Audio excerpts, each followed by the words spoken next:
Hello, hello. Happy Saturday, everyone. Welcome, Astria. Good to see you. Good to have you again, back to back, period. Welcome in, welcome in.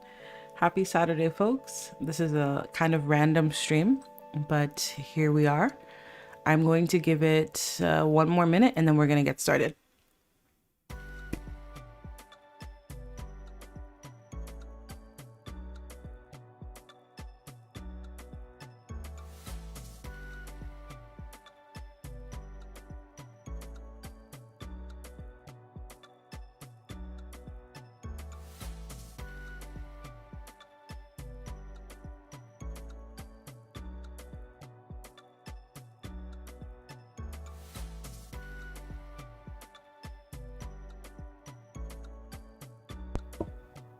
All right, I think we are good. Let me make sure my levels are good.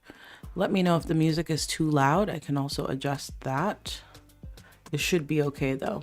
But hi, happy Saturday. All right, so we are playing, of course, we're playing Sims 2.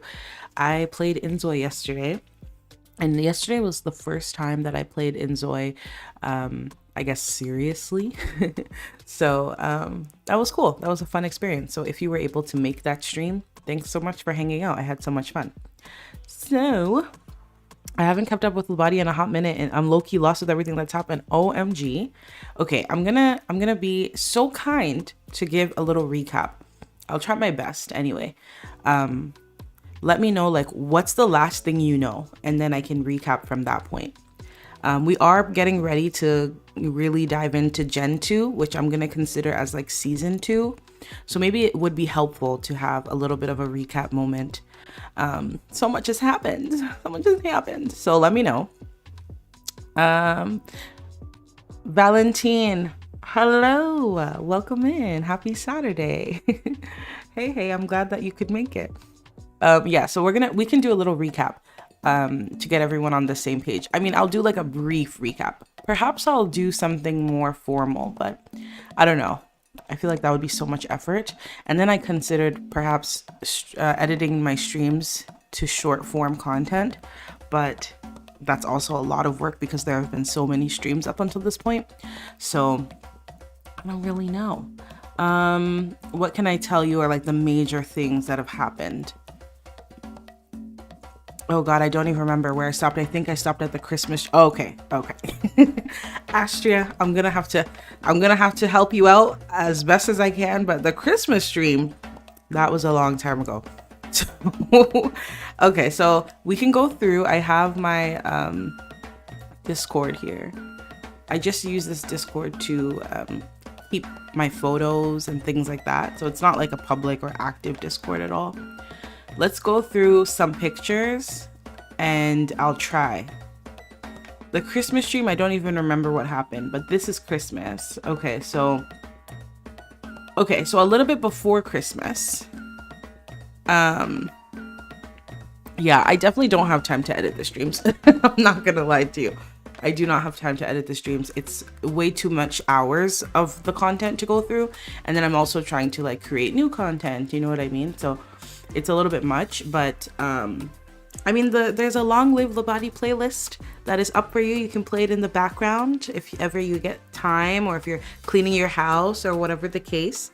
And perhaps I'll post like recap screenshots or something on Tumblr, you know, something like that, because I want you all to be caught up. But from Christmas till now, I definitely can't edit all of those streams. But yeah, I'll do something like that, where maybe after each stream I'll post on Tumblr like all of the screenshots I took that stream to like summarize, you know.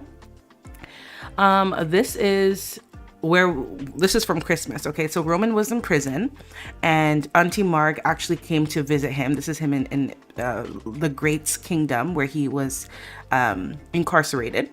And Auntie Marg came to visit him, and as we can see, he was not having it, and he basically was like, no, I don't want this. I want my family back. I want my life back. I want Evie back. Like, whatever this was between me and you, it was a weak moment, and I don't want it anymore. Okay, so then Roman gets released from prison and he returns home right on time for Christmas. And so as we can see here, this is him and Kobe as a toddler. my baby. And he was a little Rudolph the Red-Nosed Reindeer, very cute. So yeah, this was Christmas time. And then he came back from the prison. He started doing well in his work, and Obi actually trespassed and stole Evie's newspaper. So Obi got thrown back into the prison. And Evie decided she was going to forgive Roman and give him another chance. And honestly, just for the sake of Kobe, just forgive him and just have a happily ever after kind of moment. And then that's where we got the beautiful Christmas photo shoot photos that they took. Beautiful. Okay, so then Roman ended up getting on the cover of Heroes magazine. I should have a picture of that. Yeah, I do. Okay, so before that, after the Christmas reunited moment, Uncle Fred decided that he and Christy were going to take the next step in their relationship. And so they went ahead and got married. And this is them at their wedding. They had the wedding at the compound at their house, and it was a beautiful affair. You can see Tristan is here. You can see Aisha is here. And yeah, Mrs. Christie looking all good. Everybody was very happy. This is Uncle Fred in his nice little suit. So they had a Christmas wedding. Evie decorated the whole thing. Evie helped Miss Christie with her makeup. Like, it was a whole thing. It was lovely.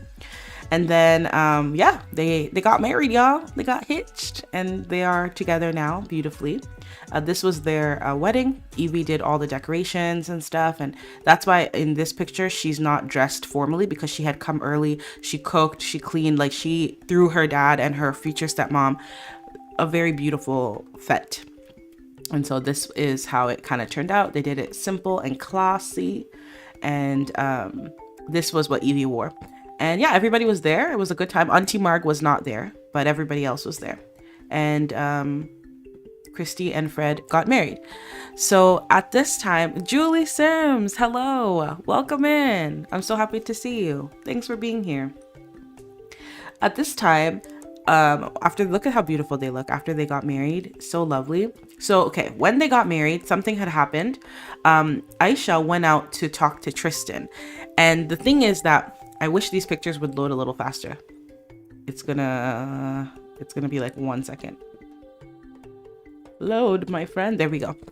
Aisha went outside to talk to Tristan because Tristan was like, hey, I have to talk to you about something. The reason why Tristan and Aisha wanted to talk so badly is because Tristan found out about Auntie Marg and Roman. And Tristan was just like, I just cannot, you know what I mean? I can't carry this secret. My best friend cheated on his wife with her aunt. I'm aware. Nobody else knows.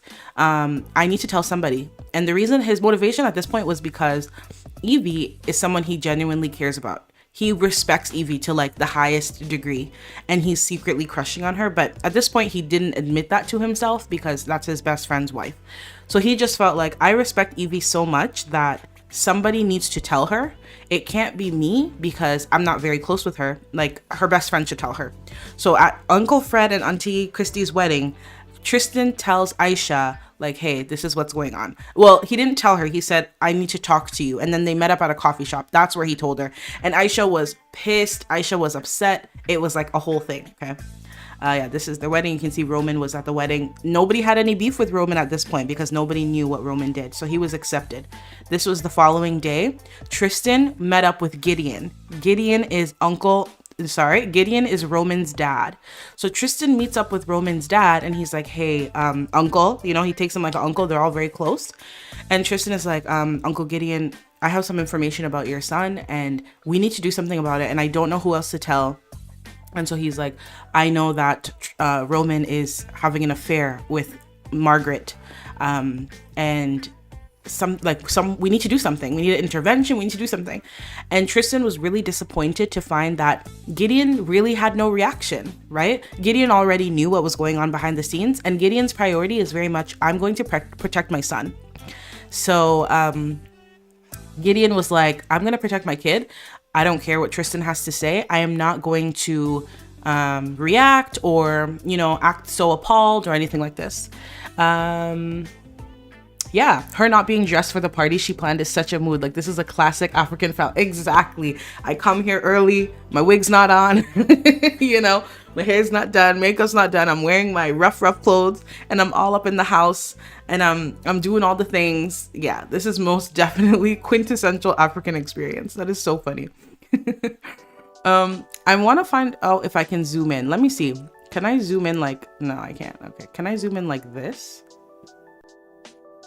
Does that change anything for you all? Let me see.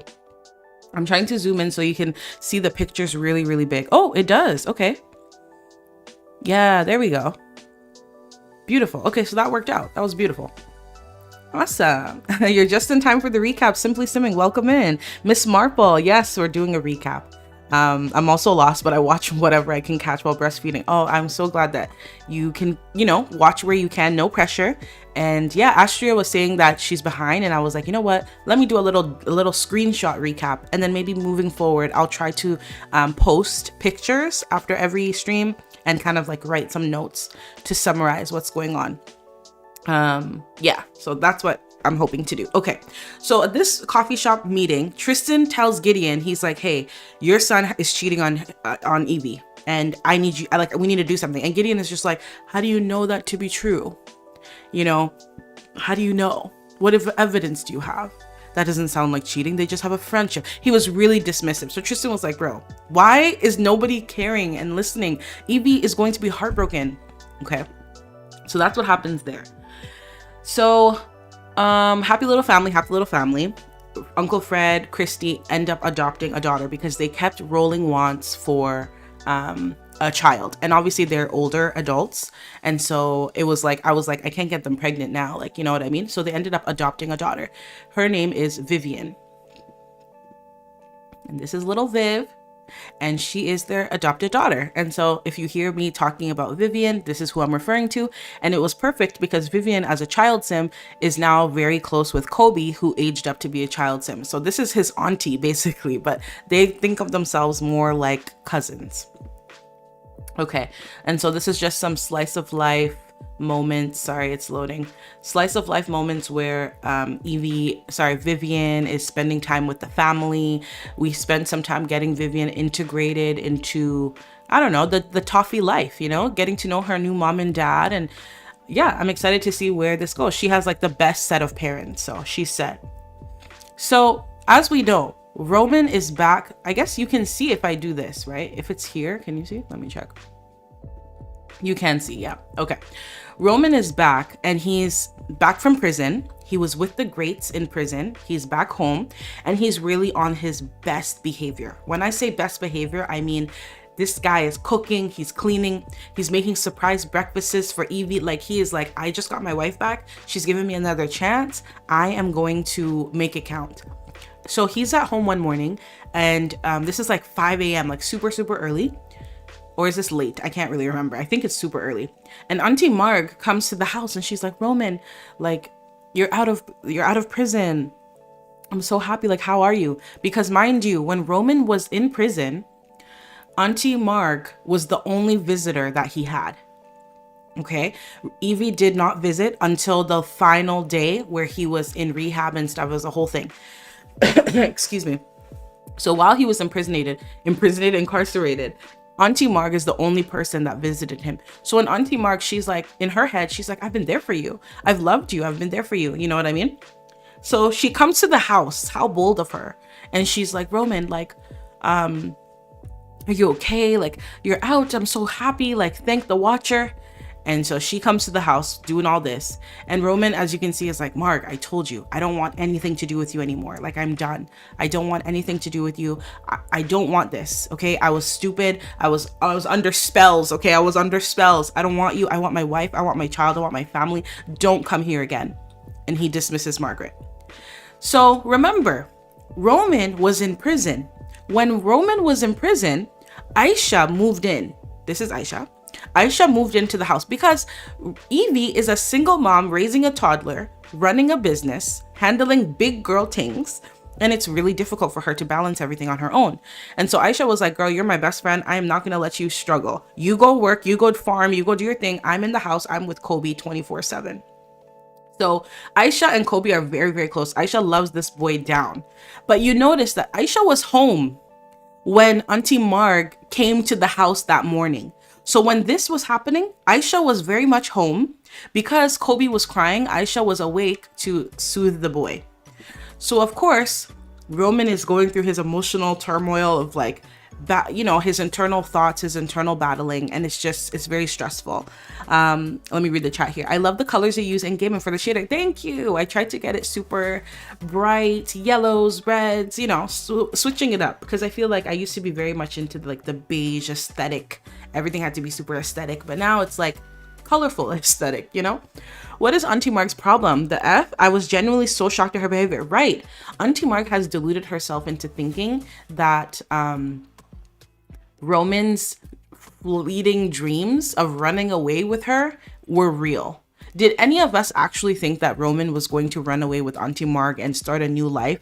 That she was going to leave her 2 children behind and he was going to leave his mommy and daddy and his wife and child behind and they were actually going to run away together? Come on. He's selling you a pipe dream. He's selling you sweet nothings because he is so insecure and this is the only thing that makes him feel good as a man.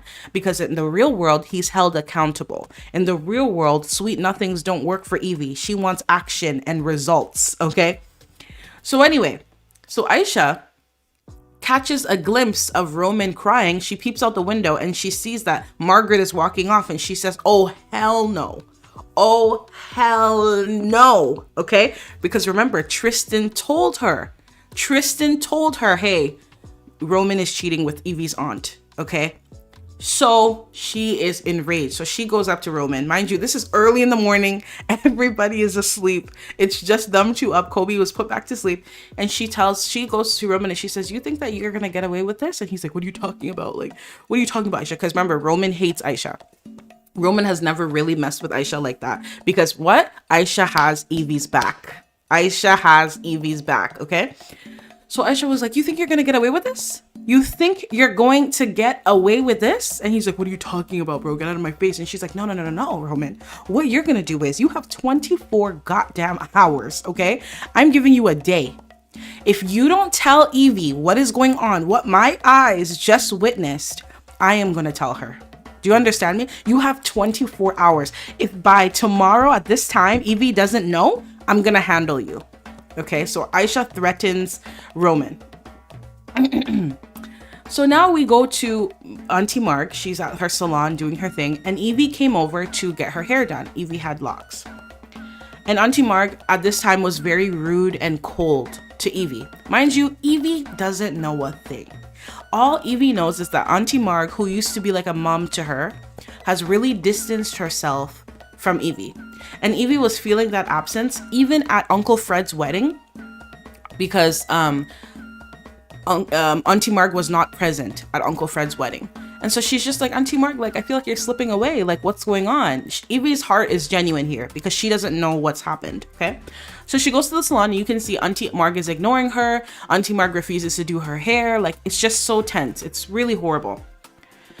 So Evie comes back from the hair salon and Aisha checks in with her because Aisha is like, any minute now, Evie's going to crumble because Roman has to tell her, I'm going to be on the lookout. So Aisha's like, hey, you know, any news today? And she's like, no, not really. I went to do my hair. Auntie Marg did not want to do my hair. Like, Evie's so confused and Aisha feels like garbage because she knows this information and Evie doesn't know what's going on.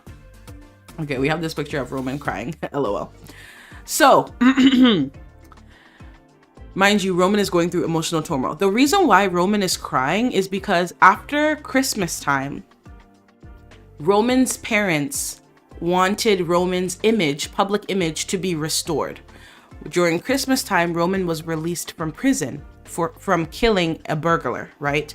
And so everybody knows that Roman is a killer. Roman is a killer. So his parents wanted to change the narrative of Roman. And so what they did was they arranged for him to be on the cover of Heroes magazine. And if you look really closely here, you can see that this is their family Christmas photo in the little like article feature there. And so Roman's parents basically arranged for Roman to be on the cover of the Christmas issue for Heroes magazine. And in that magazine is a spread about how Roman is a local hero, how he actually ended up saving Labadi from a burglar epidemic. and how he saved his family, and they've spun the whole thing, okay, to make it seem like he is such a noble rescuer. So Roman is seeing this, and his dad is showing him like, son, do you know how much money, do you know how much time, do you know how much effort, do you know how much connections it took for your mom and I to prepare this opportunity for you? And you're telling me that you're still messing around with Auntie Marg? And then Roman is like, Dad, I promise, like, I'm not. I told her I don't want anything anymore. And then Gideon is like, if that's the case, then why is Tristan coming to me to tell me? Why is Tristan coming to me to tell me that you and Auntie Marg are having an affair? If nothing is going on, then why is Tristan aware of it? Mind you, peep in the window right here. Evie is right here. So Evie's looking out the window and she's like, what are Gideon and Roman talking about? What are these two up to? Right? Let me read the chat. Ashia, you say, what is Auntie Marg's problem? Oh, yeah, I read that already. Like, I wasn't expecting this development for Mark. I know. She disappointed all of us. And then Miss Marple, you said, I was so disappointed in Roman when this happened. What a day. I still remember it. Seriously. I'm still traumatized. Even though I love this boy. I know we all don't like Roman. I know he's so problematic, but I really want him to like redeem himself. But honestly, like, I'm still shocked. I don't know. I'm still shocked. Like, remember when we first met Roman on university campus, Labadi Collegiate days? And he and Evie always used to butt heads because they both used to be like top of their class, popular. And then eventually they called a truce and then ended up dating. And he took her on a picnic and proposed, will you be my girlfriend? And they woohooed in the car. That's such a different person than the person we know today, you know? That's such a, like, I can't even fathom that these are the same people. It's just crazy to me. So Gideon is here ripping a new one into Roman, and Gideon's like, why does Tristan know what's going on? If Tristan is aware, that means that you haven't shut stuff down. And your mom and I are spending so much money to repair your public image. Don't mess this up for us, you know? So that's what happened. Comrade, hello, welcome in, dropping in to say hi, first time catching a stream. Hey, welcome in. Playing Sims 2 while listening, perfect. I'm just doing a bit of a recap. I didn't realize that so many people wanted that, so I'm happy to provide what the people want. And so we're doing a recap from Christmas till now to see what's been going on. And I guess this is perfect timing because we're moving into focusing on Kobe. So it's nice to know what happened before. But thanks for being here. Welcome in. Let me cough, y'all. One sec.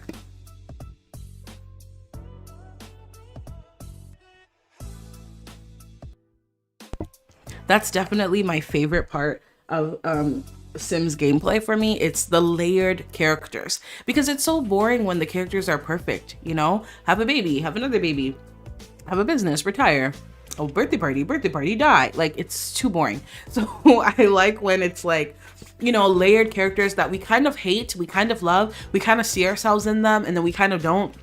Characters that have grown, characters that need to grow. It's literally the best. So the reason why Roman was crying here with Gideon behind him is because Gideon said, this is your last chance. Your mom and I are not going to bail you out again. If you F this up, if you fumble, we're done. Like, we're not going to rescue you. So we put all this money into this. You have a new clean slate, a new chapter. What are you going to do with it? And Roman is bawling his eyes out because there's a lot of pressure. He doesn't feel like he can live up to who his parents think he can be. He is still walking on eggshells around Evie, trying to prove to her that he's the man he claims to be. Tristan now knows his secret, and maybe he does have a little bit of feelings for Auntie Marg too. You know, maybe there are some like unresolved feelings there, and so Roman is torn. Okay, so let's move on. Roman is back from prison, and Evie was all over him. I will say, this girl loves her husband. I'm sorry, but when he was back, this is in her childhood room. Peep the purple bed sheets, okay, and her purple flag. This is in her childhood room whenever her and Roman were visiting their dad, or maybe they were watching the house or something like that. And yeah, they woohooed in her childhood bed. She loves Roman at this point when he comes back from prison. Okay, beautiful. So we talked about this, perfect. So if you all remember, Lydia took Evie to the greats. She took her to court because Lydia believes that Evie has unfairly used Lydia's land in farming and selling those produce and seeds and stuff to start Long Live Labadi. So Lydia feels like she is due some sort of compensation. So they went to court, And the greats have determined that Evie should pay Lydia 20,000 simoleons. That would pay for the land rights, and that would pay for the fact that she did harvest on her land. So that 20,000. After that, Evie has rights to the land, and she has the rights to produce and harvest from the land. So Evie has been busting her butt. When I say busting her butt, there were nights when Evie would not even come home and cuddle Kobe. She would be sleep, wake up, go to work. Aisha was like the boy's mom, basically, because Evie was busting her butt. And a big reason she was doing this is because she didn't want to owe anybody anything. She didn't want to have any debt over her head. You know what I mean? So in this moment was a big moment for us in the story where Evie paid Lydia 20,000 simoleons in cash, hard-earned cash. Okay, get into it. So she was like, yeah, let me count that for you. 5,000, 10,000, 20. There you go. Okay, period. Don't ever try me again. So Roman comes home from work, and Evie, obviously, you know, Roman's trying to be sweet husband of the year. And so he actually buys Evie this puppy as a surprise. And so this is our newest family member named Mochi. So Roman buys Evie this puppy as a cute little, like, you see, like, I want us to have a new beginning. I want us to start fresh. I love you so much. You've been wanting a pet. Like, let's raise this dog together. Like, let's start again. Blah, blah, blah. That kind of thing. Yarn. Hey. Happy Saturday. How you doing? We're doing a bit of a recap for Labadi, starting from Christmas. So from Christmas till now, we're gonna go over what's all been going on. I feel like I'm on season 5 of my favorite TV show. Simply Swimming. You're so funny. But no, I know, I feel the same. I'm like, girl, there's so much lore, there's so many things, but I love it because now the characters mean more. Like, if Roman was to die, I wouldn't just be like, well, like, I would actually be like, whoa, like, now, like, you know, there's this open room for Tristan to come in, but now, like, she's a widow. Like, it would change everything. So now there's more meaning to the story. The money was a flex. Absolutely. She said 20,000 simoleons in cash. Okay, not check, not transfer, cash. And then she told Lydia, do not ever come on this property again, and you will not see your grandson again. That's what this 20,000 simoleons costed you. That's what it costed you. A connection to your future. Okay? And she sent her off. So it was a powerful, powerful moment. Astria per Evie Queen. Yep. Queen, big time. Evie in the chat. Hello. Happy Saturday. Welcome in. I'm so happy you guys are all here hanging out. Welcome. So Roman is convinced that he is father of the year and husband of the year. He buys her a puppy. What else does he do? He takes her out on a date. They go out and they dance. Look at his hands, y'all. Do you see the hand placement? Roman said, I'm feeling her. And she looked good in her dress. She was a little bit thicker here because she just had her baby, you know. She was looking good. I can't lie. Okay. So he was, you know, 2 hands full of it. And they danced. They went to, this is Ola's rooftop bar and lounge. And they danced. They ate. They held hands during dinner. And they had dinner. And, you know, what did they order? I don't even remember. So this moment is a very notable moment because Roman is under a lot of pressure. At this time, he is looking at his watch and he said, Aisha gave me until tomorrow morning. Basically, I need to tell Evie tonight. I need to tell her tonight, okay? Because if we go back home, the home that we live in, that Aisha is currently in watching my baby, okay? If we go back there and I haven't told Evie what's happened, Aisha is gonna beat my ass. Aisha is going to expose the heck out of me, okay? Okay. Oh, sorry, let me read. Prodzy. Hi, literally found your channel today and you immediately earned a new subscriber. Hey, I love everything you do in the body. Hey, and I low-key learned so much about African culture. I love it so much. Thank you so much, Prodzy. I appreciate it. Thank you. That's such a lovely comment. And welcome. Like, oh my gosh, you just learned about my channel today and I'm streaming at this very moment. You guys, this is awesome. Thank you so much. And honestly, thank you to everyone in the chat. I'm so grateful for the support on the channel. Obviously, you can see that the streams are still very much alive and well. And I love this moment where we get to key, you know, but the uploads, I'm, you know, taking a direction where I'm trying to produce a little more high quality content and really give it my all. And it's something that's been so healing for me. And I've been like showing my face more. Hello. I've had this channel for like 3 years now. And I never showed my face until last year, November. And now I'm like, okay, I'm getting the hang of it, you know, less nervous. So yeah, thanks so much for supporting, and thanks so much for watching and enjoying. I hope that we can continue. The Sims 2 is such an old game, but such a loved game, you know? So thanks for being here to everyone. I appreciate it. So this moment is important. The reason why her hand is up is because Roman is grasping for straws. So Roman is like, if we leave this dinner and I go back home, and I haven't told Evie the truth, Aisha's gonna blow my cover. So Roman goes to Evie and he goes, Evie, why don't we move? Why don't you and I just take our kid and why don't we just move away?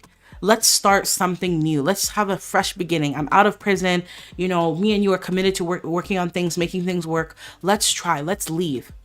And so I used Lamar's ask idea mod, propose new idea mod, and Roman proposed this idea to her. And you can see Evie's reaction. She said, no, Roman, hold on. What do you mean leave? I've been busting my butt with Long Live Labadi. I've been raising our kid here. My dad just got married and adopted a daughter. Like, I have a new stepsister here. What do you mean leave? And so she held up her hand and she said, no, like, I need us to slow down. Okay, you just got out. We're just getting on a good footing. I need you to slow down. So Roman is sweating, okay? Roman is sweating. So they come back from the dinner. Evie has no freaking clue. I just can't imagine. Honestly, okay, let me say it. And then chat, you guys let me know how you feel.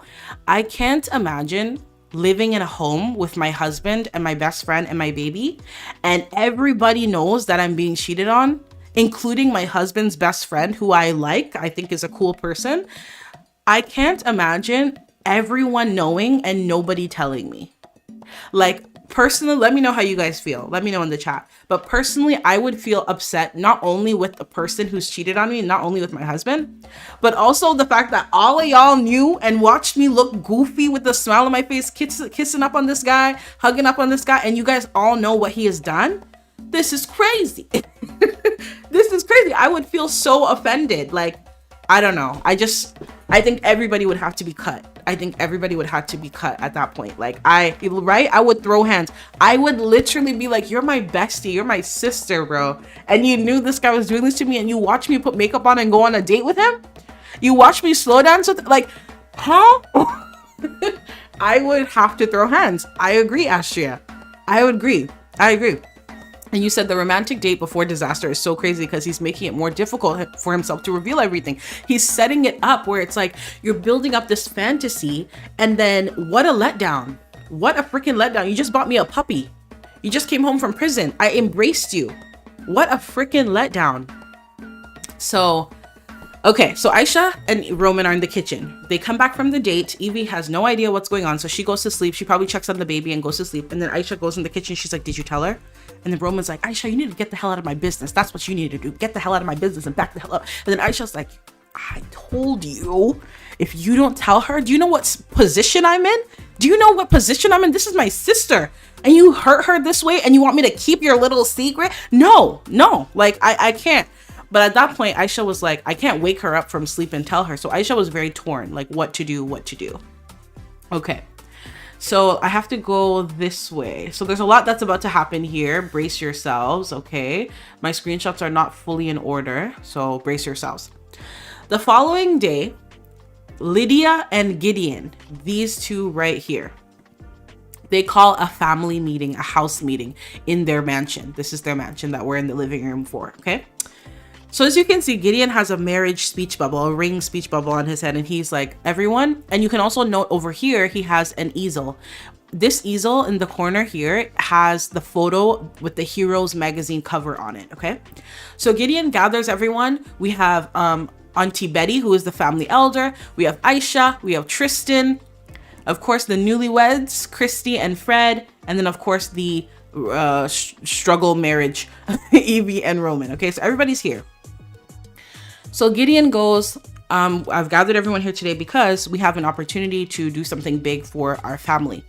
Roman is going to be on the cover of Heroes magazine, and they would like to do like a little video feature. And they want to interview Roman, they want to interview Evie, they want to interview family members, they want to do like a full feature on how Roman has saved Labadi, okay?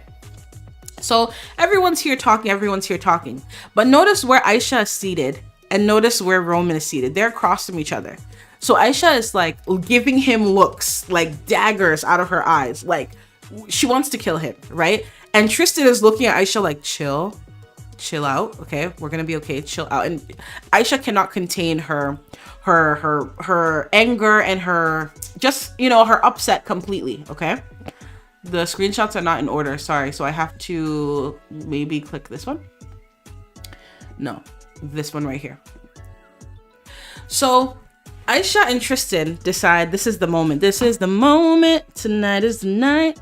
We'll fight till it's over. So we put our hands up like the ceiling can hold us. Sorry, I really like that song. Previously on Days of Our Lives, right? Previously on Young and the Restless. Did you guys watch Young and the Restless back in the day? And Passions, that was a good one too. So Tristan and Aisha are like, can you guys excuse us for a second? We just need to talk to Roman, okay? So they end up calling him into this little empty room right here, and they cuss him the hell out, okay? And Aisha's like, I told you, I gave you until yesterday night. You didn't do what you needed to do. It's the next day.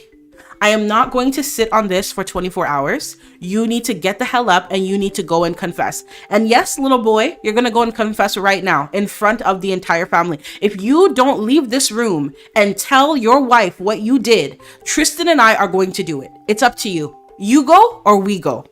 And so this was a big betrayal for Roman because Roman and Tristan are best friends. So Roman was just like, bro, like, you're really going to do this to me? And Tristan was like, bro, you put me in the worst of positions. That woman out there does not deserve how you're treating her. So Roman is here as usual. What is he doing? Crying. Tears, crying. That's what this boy loves to do. So he comes out and Auntie Christy is like, why don't we hear from the couple? Right? The couple is going to be featured in the article. So why don't we hear from the couple? So Roman stands up and he holds Evie's hand and he's like, babe, you know, I'm so excited for us to have this opportunity to be featured on this magazine and to just like have a fresh start. You know, I know that things have been really difficult and confusing. And you can see Evie's expression here. She's thinking maybe he's going to do like a little public expression of love in front of her family, like something nice and decent. So she's open, you know. Then what I had to do was I wanted to trigger the memory of the cheating. So I summoned in Auntie Marg. Okay, I summoned in Auntie Marg. And I had Roman kiss Auntie Marg in front of everyone so that their memories would trigger that Roman has cheated on Auntie Marg. So what happened was Roman held Evie's hand and he said, I do have something to tell you. And she was like, what, Roman? Like, what do you have to tell me? And he's like, there was a situation, there was an entanglement that it was so brief, it was so quick. And, you know, I don't even think you even really need to know, but it was just so quick and it just all happened so fast. She's like, Roman, what are you talking about? So then Auntie Christy is like, why don't we give the kids room to talk? But Uncle Fred is like, no. What does the boy have to say? Let him talk. If he wants to say in front of us, let him talk. So it kind of became a thing of like, what is he alluding to? So I triggered Auntie Marg to come in and then they had their first kiss here. And then you can see Fred's face in the background. He's just like, what? And this is basically Roman saying, I messed up, Evie. I messed up. And me and Marg, you know, and he didn't even really have to finish his sentence. And Uncle Fred is in the back like, hey, you know, the typical African, the typical African response. I mean, to me, the typical African response would be rolling on the floor while screaming, hey, I'm finished. My enemies have succeeded. My enemy. That is very much typical. So Evie is standing there and she's like, wait, she's incredulous. She's like, wait, what do you mean? What are you talking about, Roman? And Uncle Fred is in the background, hey, screaming. So Evie is like, you're telling me that you and my aunt? And so this is why I triggered this, because you can see everyone is having just a horrible reaction. They fell out of best friendship immediately. Like, I wanted it to feel like he was really recounting the story, okay? So Evie goes off. And Uncle Fred is like, hey, this boy, he wants to kill me. He wants to kill me. Like, Uncle Fred is having a big reaction. And Evie is just like, my aunt? That's what she kept repeating. My aunt? She's like a mother to my aunt? And also Uncle Fred is so hurt because my sister? Hey, you little boy. You came and seduced my sister. Like, it was bad, okay? Buckle up, y'all. It gets worse. So of course Evie is going off on him. You can see everybody in the background saying, so this is what marriage means to you. This is what marriage means to you, to come into somebody's family and destroy them. That's what you want to do. That's what your son wants to do. So if Uncle Fred starts to target Lydia and Gideon, because this is your child who's come into my family, come into my daughter's life, and is distressing my life to the point where my blood pressure is even so high. You know what I mean? So Evie is just incredulous. She grabs a glass of water, tosses it in Roman's face, and she's like, how dare you? How dare you? Okay. It's intense. The drama. It's very intense. It gets worse. Buckle up. So she immediately is just like, you are the scum of the earth. You know that I don't have a mom in my life. You have two parents that love you and would literally pay off any person to make sure your life is good. Do you know how I've struggled? My aunt? How dare you? How dare you? You came out of prison and we're singing all these songs about being this husband and father of the year. You've been effing my aunt? You guys have been woohooing? So, and they haven't been woohooing. That didn't happen. But Roman didn't finish the story because it immediately just went to Uncle Fred screaming, hey! So no one knows the extent of which, things have gone. So Evie is just disgusted. And she's like, you are nothing to me. Like, you think I'm going to forgive you? You think you can say a speech? And you're telling me in front of Auntie Betty and my mom and dad, like, do you have any respect for me at all? And so Roman's like, baby, I promise you, it wasn't what you think it was. It was a quick moment. I just slipped up. You slipped up with my aunt? And so she is just, how would you react? Because I would have went to the kitchen and got him you know what I mean? I would have got a knife and I would have carved my name, my initials out of your esophagus. I would be upset to the point of like explosion. I think I would just combust. So personally, I think Evie handled it pretty well. Uncle Fred did not. So Uncle Fred gets up and he goes, so this is why you brought me and my new wife and my daughter here. This is why you brought us to your house, to bring shame to my daughter. Is that why? You think you people can just do whatever you want to do? So what does Uncle Fred do? He handles Gideon. Yeah. He handles him. Look at Gideon holding his back. Uncle Fred handled that. He beat Gideon up. He beat him up. No holding back. And this is Lydia, and she's like, Frederick, get you. She's reacting. I know Gideon's in the back. Just pretend that was happening. So then, Evie is just shaken up, and Tristan, hey, this poor boy. Tristan, I'm mistaken. Lydia is reacting here because remember, Lydia did not know that all of this was happening. Kicked him into the wall, period, right? Eat this. And hey, sad girl, welcome in. Angry Peanut, the dramatization is top notch. I'm literally here sitting in front of my mic, doing all these hand motions like I'm in this story. Oh my goodness. So Lydia is reacting like this because remember, Lydia had no idea. Lydia, who is the manager of her household, who is the woman of woman, top-notch Lydia, she had no clue that this was going on. Gideon did, but Lydia did not. So Lydia was like, is this true, Roman? Is this true? Margaret? And she's sick to her stomach to even think about it. Gideon has no reaction because he already knew. That's why Uncle Fred went ahead and beat Gideon up. I mean, he wouldn't even touch Lydia. That's a whole lady. So Tristan is like, Evie, look at me. Look, because Evie is loopy. Her dad just beat up her father-in-law. Roman is crying, saying, I swear, I promise. She's overwhelmed. So Tristan's like, hey, look at me. You're going to be okay. And then she looks at Tristan, locks in eyes with him, and she was like, you knew? And that's when Tristan is conflicted because yes, he did know. And so Tristan is like, yes, I knew, but it wasn't like that. She's like, you knew, Tristan, you knew all along? You knew? And then Tristan is like, I found out on Kobe's birthday. I walked into the kitchen. My son's birthday? You found it? And she's just like, it's not, you know, at this point, Tristan, what he should have done is just walked away. Walk away, give her a moment, but you're giving her more additional information that's even harmful. Because now I realize that on my kid's birthday, when I saw my husband going to the kitchen and I was like, wow, what a great husband I have. He's going to go wash the dishes. He was actually in the kitchen, you know, flirting with my aunt. So Evie's mind is racing. So she's like, get off me, Tristan. Don't touch me. Don't touch me. You knew all along? So everybody knows. Everybody knows. And she's freaking out.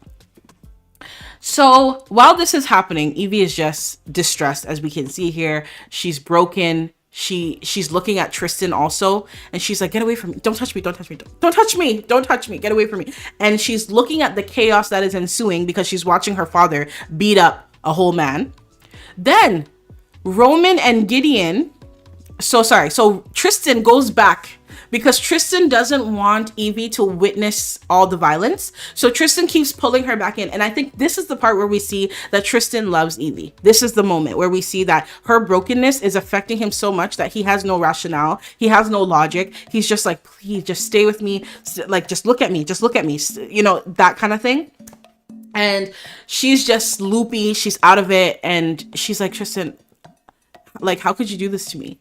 If you knew, the right thing to do would have been to tell me right away. Like, what do you mean? Look at you. I can't trust you. I don't even know who you are. Isn't he your best friend? Is this what you guys do? Is this what you guys go around and do to people? So it becomes a whole thing. So now she's angry with Roman and she's yelling at him. It's just a whole thing, okay? But then, remember, Gideon and Fred are fighting. When Fred is done beating up Gideon, he decides he's also going to go and beat up Roman. But Roman is a young, chipper, strong guy. And so they fight, and we can see Fred on the ground. Roman and Fred fought. Uncle Fred was like, you want to do this to my daughter? You want to ruin my daughter? I will ruin you. But then Roman forgets that he's fighting his father-in-law, and he beats Uncle Fred's behind, you guys. He beat Uncle Fred. Uncle Fred is literally like injured. He's literally injured. You can see how he's holding his back. Uncle Fred has been beat up by Roman. Yes. The aspiration failure animation would be actually awesome, right? Man, I'm mad at Roman all over it. Me too. I'm not gonna lie. Recounting this, I'm like, I hate this guy. Oh my gosh. I'm so mad at him, and I was one of the people. I was rooting for you. We were all rooting for you. Roman is he fortune? Or is he romance? I think he's fortune. So Uncle Fred gets beat up. Then we get to the point where, okay, I maybe don't have a screenshot of it, so I have to narrate this to you. Evie is watching her dad get beat up. Personally, this is Princess talking. If you ever touched my dad, yeah, I'm gonna fight you. Are you kidding me? Even if I know I'm gonna lose the fight, I'm going to interject for the sake of my dad. Hello? So that's what Evie does. So Evie grabs Roman like off her dad, and then she starts fighting him. And Evie is erratic at this point. She doesn't have a sense of what she's doing. She's just like seeing her dad on the ground this way, seeing her family embarrassed and hurt. You can see Christy is over here. She's in shock as well. Seeing her family so vulnerable at the hands of this horrible family. She just didn't see straight. And so Evie and Roman fought. I'm surprised I don't have a picture of that. Evie and Roman fought, and Roman won that fight. He beat Evie up. So in my canon, he didn't beat her up like boom, boom, boom. Like that's not Roman. He wouldn't do that in this situation. But what he did was Evie grabbed Roman, trying to push him, drag him off of her dad, and Roman pushes Evie down. Okay, so that's what happened. Evie tried to save her dad in this moment from getting beat, and Roman pushed her off of him. And she fell down. Okay, that's what happened. Okay. Uncle Fred, no, I know, my precious baby Uncle Fred. How dare you? My dear beloved Uncle Fred. Oh, hell the F no, right? And this is a household that stands Uncle Fred, okay? Reliving the trauma in real time. My heart is beating. The whole neighborhood is throwing hands at this point. Literally, Rona Dragon, welcome in. Literally, everybody's fighting everybody. Everybody's fighting everybody. So at this point, after he pushes her off of him, Aisha and Tristan take Uncle Fred and Christy. Uncle Fred is hurt, okay? So they take him out. They walk him out of the house and go arrange his, recovery type of thing. So at this point, it's just Evie and Roman in the house. The parents went out to their backyard and they're like calming down. And so Roman is like, baby, please, please, please. All I want is my family. Please, please. It was a mistake and I'm sorry and I'll do whatever it takes, please. And he's begging. Okay, he's begging.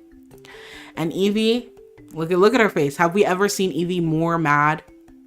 Have we ever seen Evie more disgusted? Have we ever seen Evie more repulsed? The answer is nah, we have not. So Evie is looking at him and she was like, you are the worst decision I've ever made. You are the worst decision I've ever freaking made. And I am not going to allow myself or my son to be around somebody like you. And Roman's like, please don't say that. Please. I need you. I love you. I love Kobe. You know that. You have to know that, right?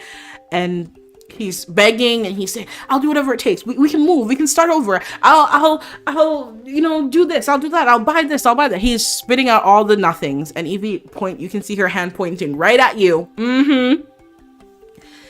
And she says, get out of my face. We're done. Get out of my face. She was strong, you guys. She was strong because this took a lot. This girl went through a lot of trauma. She went through a lot. Look at Roman's face after beating Fred. He's diabolical, right? He had like a grimace, like a smirk on his face. He didn't even seem sorry. He was glad to be like, yeah, you thought you could beat me up? Yeah, look at me. I beat you up, But the nurse that was on duty night after my surgery was from Africa, and she sounded so much like you doing the Uncle Fred voice. It's actually very comforting. It's like I was right there with you. Oh my goodness. Yeah, the accent I'm pulling is from lived experience. 100%. Simply Simming, worst decision. If somebody ever told me that, you are the worst decision I ever made. Hey! Just finish me at that point. Let the earth just swallow me up. Let the earth just come and swallow me up. What do you mean? That's deep. But that's what Evie says. And she points out and she's like, we're done. We're done. And of course he's begging. And she's like, it's funny because this is his parents' house. This is your mom's house, but get out. This is your family home, but get out. That's funny. All right. So, okay. I know where we are now. So some time passes by. Let's say it's been 2 months. 2.5 months, let's say. Evie's in the house alone, and she and Aisha are not on talking terms. As I told you, Aisha and Tristan knew that Roman was cheating. Evie didn't take that well. Evie felt like that was a big betrayal on Aisha and Tristan's part, and I 100% agree. I think that the moment that Tristan found out, he should have either told Aisha and they immediately go find Evie, sit her down and tell her that moment, or you keep it to yourself. Because how are you guys gonna have all these secrets in my face and play in my face like this? No. Get out of my life would have hurt so much more. Let's say she said something like that, because after the whole debacle, she left the house. She didn't stay. Roman stayed with his parents. So at this point, Roman is living with his parents and Evie is returned back to her home with her baby. So it's just it's just Evie and Kobe living in the house. And one random morning, we're getting Kobe ready for daycare. This is Kobe's daycare era, because now Aisha is not there to provide childcare. So Evie wakes up in the morning, she does some farming, she spends time with Kobe, she takes Kobe to daycare, she goes to work. So we're in that middle of that routine, and Roman comes to the house. And here he is apologizing. He's like, baby, please, it's been a month, it's been 2 months, whatever. It's been 60 days. Just talk to me. Like, I need to know, like, and she's just like, what are you doing here? Like, I told you, I don't want to see you again. I told you we're done. Like, I can't even stand you. Like, it's a no. So she sends him away immediately. Okay. So then we go into Evie's kitchen, and Evie decides that she is going to overhaul her look. And so at this point, you can also tell that she's lost a little bit of weight as well. Excuse me. And she decides to dye her hair. So this is where we enter Blonde Evie era. Okay. And Blonde Evie is Evie that doesn't give a hoot, doesn't give a heck. Okay. Let me say that. Doesn't give a hoot, doesn't give a heck. Kind of like in her villain era. Selfish, isn't going to care about anybody but herself, because this is the Evie that has realized that she gives and gives and gives and forgives and considers and helps the community, her family, her in-laws. They've all received something from her, and she's been so burned. At this season of her life, she's also very alone. Tristan and Aisha were really good friends to her at a point, and now they're cut. Okay, so it's me and my baby. That's pretty much her mindset. So she dyes her hair and she decides, I'm gonna go out to the club for the night, okay? So we call Uncle Fred, and Uncle Fred comes over and he takes care of Kobe. You know, Uncle Fred, honestly, Uncle Fred is the best character in this entire series. Uncle Fred is fabulous. I love him. And so he was like, yeah, you need a night out. It's been some time. You've just been working. I got you. I'll watch the baby. You go have some fun. So we can see that Evie puts on her freakum dress. Hey, get your freakum dress on. Hey. So we took her shopping. She got some new dresses. She's done her hair. She's looking good. You know, let me look at the face card. Look at the face card. It's loading, but when we get it, we can appreciate it. There we go. Beautiful. So the blonde is a new era. It's meaningful. It means something. It's cold. It's a bit icy. You know, that's kind of the vibe we're in. So while we're in our blonde era, I forgot to show you this. After Evie kicks Roman out of the house here, Roman ends up coming to the shop the following day. And we can see Evie is blonde. And so Evie is like, hey, this is too much. You're coming to the house. I'm telling you to leave. Now you're coming to my place of employment. I am not going to beat you up in front of my customers and my clients. I'm not going to yell at you in front of them. You're not going to get that out of me. I have changed and I love myself, and there's a boundary. Do not come to this store again. If you come here again, I'm going to take your ass to the grates and I'm going to sue you. It's your choice. And so he took that serious. He believed her, okay? And he left. That day at work, Evie met this guy, and his name is Joe Carr, okay? He's a townie. He ended up spending 1,900 simoleons, honey. Okay, big bag, big money. He ended up spending 1,900 simoleons in the shop. And so she was like, oh, I'm intrigued. Who is this guy? And so they talked, they hit it off. He's friendly, he's nice, and he spent a good bag at her store. And so later on, she goes out. Let me click this one. She goes out and she has her freakum dress on. She's at the club and she calls up Joe. And she's like, hey, I'm celebrating something tonight. Do you want to come out and celebrate with me? And he's like, yeah, like I'm down. What the hell? I'm coming. I'm on my way. And what she was celebrating is that she had earned 10,000 simoleons from her business. Joe Carr, the icon, the legend. Very much that. So very much. So she calls Joe and he comes out. And they end up dancing. This is them at the club. I love this club. It's so nice. The only thing I wish is that more people would dance all around. But I have the dance tiles, so at least they do dance in front of the DJ. But like, I wish I could see like a bunch of people just all around. But I love this club. So this is Joe. He comes out and they dance a little bit. They have a good time, you know. He spins her around. Yeah, I love this picture. I like this picture because Evie looks so like Hollywood glam here. It's so pretty. And she deserves this. She deserves to be wined and dined. Like, enough of the trauma. At least we see one person in the background here. Everybody else was in front of the DJ dancing. So they end up doing something spontaneous and they jump into the pool. That's why they're in their swimsuits. And then they come out and they, enjoy each other. So they had a good date. But leaving this date, we realized that the chemistry wasn't like, I'm talking about relationship handle chemistry, wasn't super, super high, but there was potential. Okay. Then Evie, because she received $10,000 profit from her store, we ended up furnishing the store and changing the look of the shop. Okay. This is loading. Let me give it a second. Beautiful. And so Evie starts to really invest in her business. We start selling produce. As you can see here, everything's looking very beautiful, very aesthetic. We have this new front cash register area. Everything's looking good. These lights here say long live, and then the other one says Labadi. We have a brand. We have a concept. We have money to invest into our businesses. Evie is girl bossing, okay? She's doing what she needs to do. As you can see back here, we have a shelf system full of different sorts of seeds. Everything's good, okay? Now, at this point in time, if we recall, Tristan was working with Evie.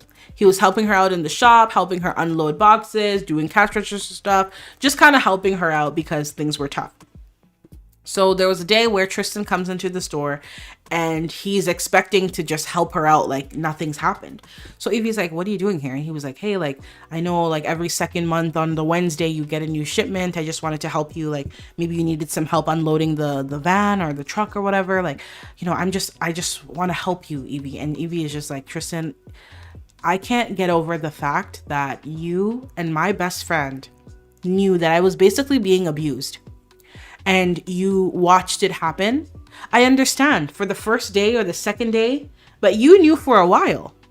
And you and we formed such a beautiful friendship. Like, I've embraced you. You're my husband's best friend, and I've embraced you. We talk about art, we go out, we have fun. I let you around my kid. I trusted you.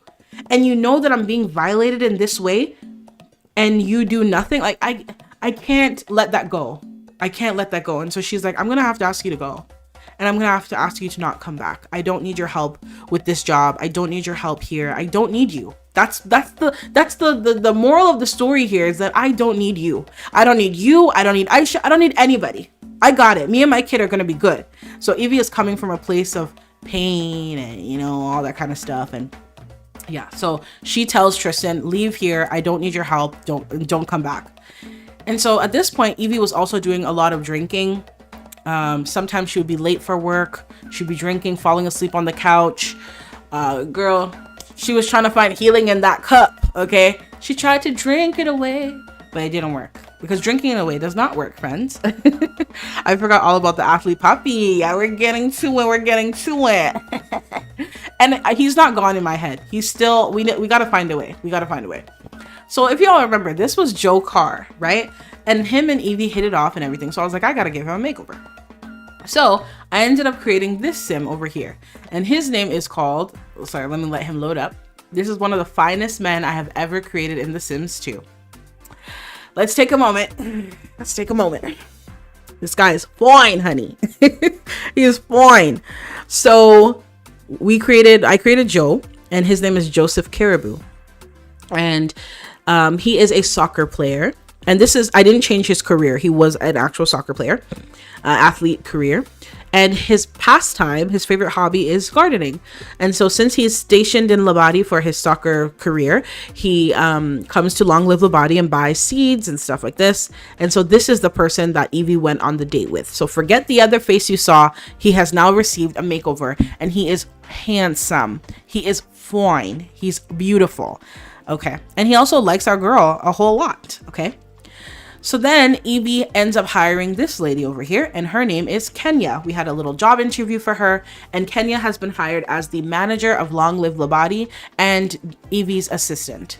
And so we'll get to see Kenya all around. Kenya had an interesting interview. You know, they sat down and they did their thing, and they talked about books. Does she know how to balance the books? Does she know how to do blah, blah, blah? And Kenya was a good candidate, and Evie needs help. So Kenya is hired.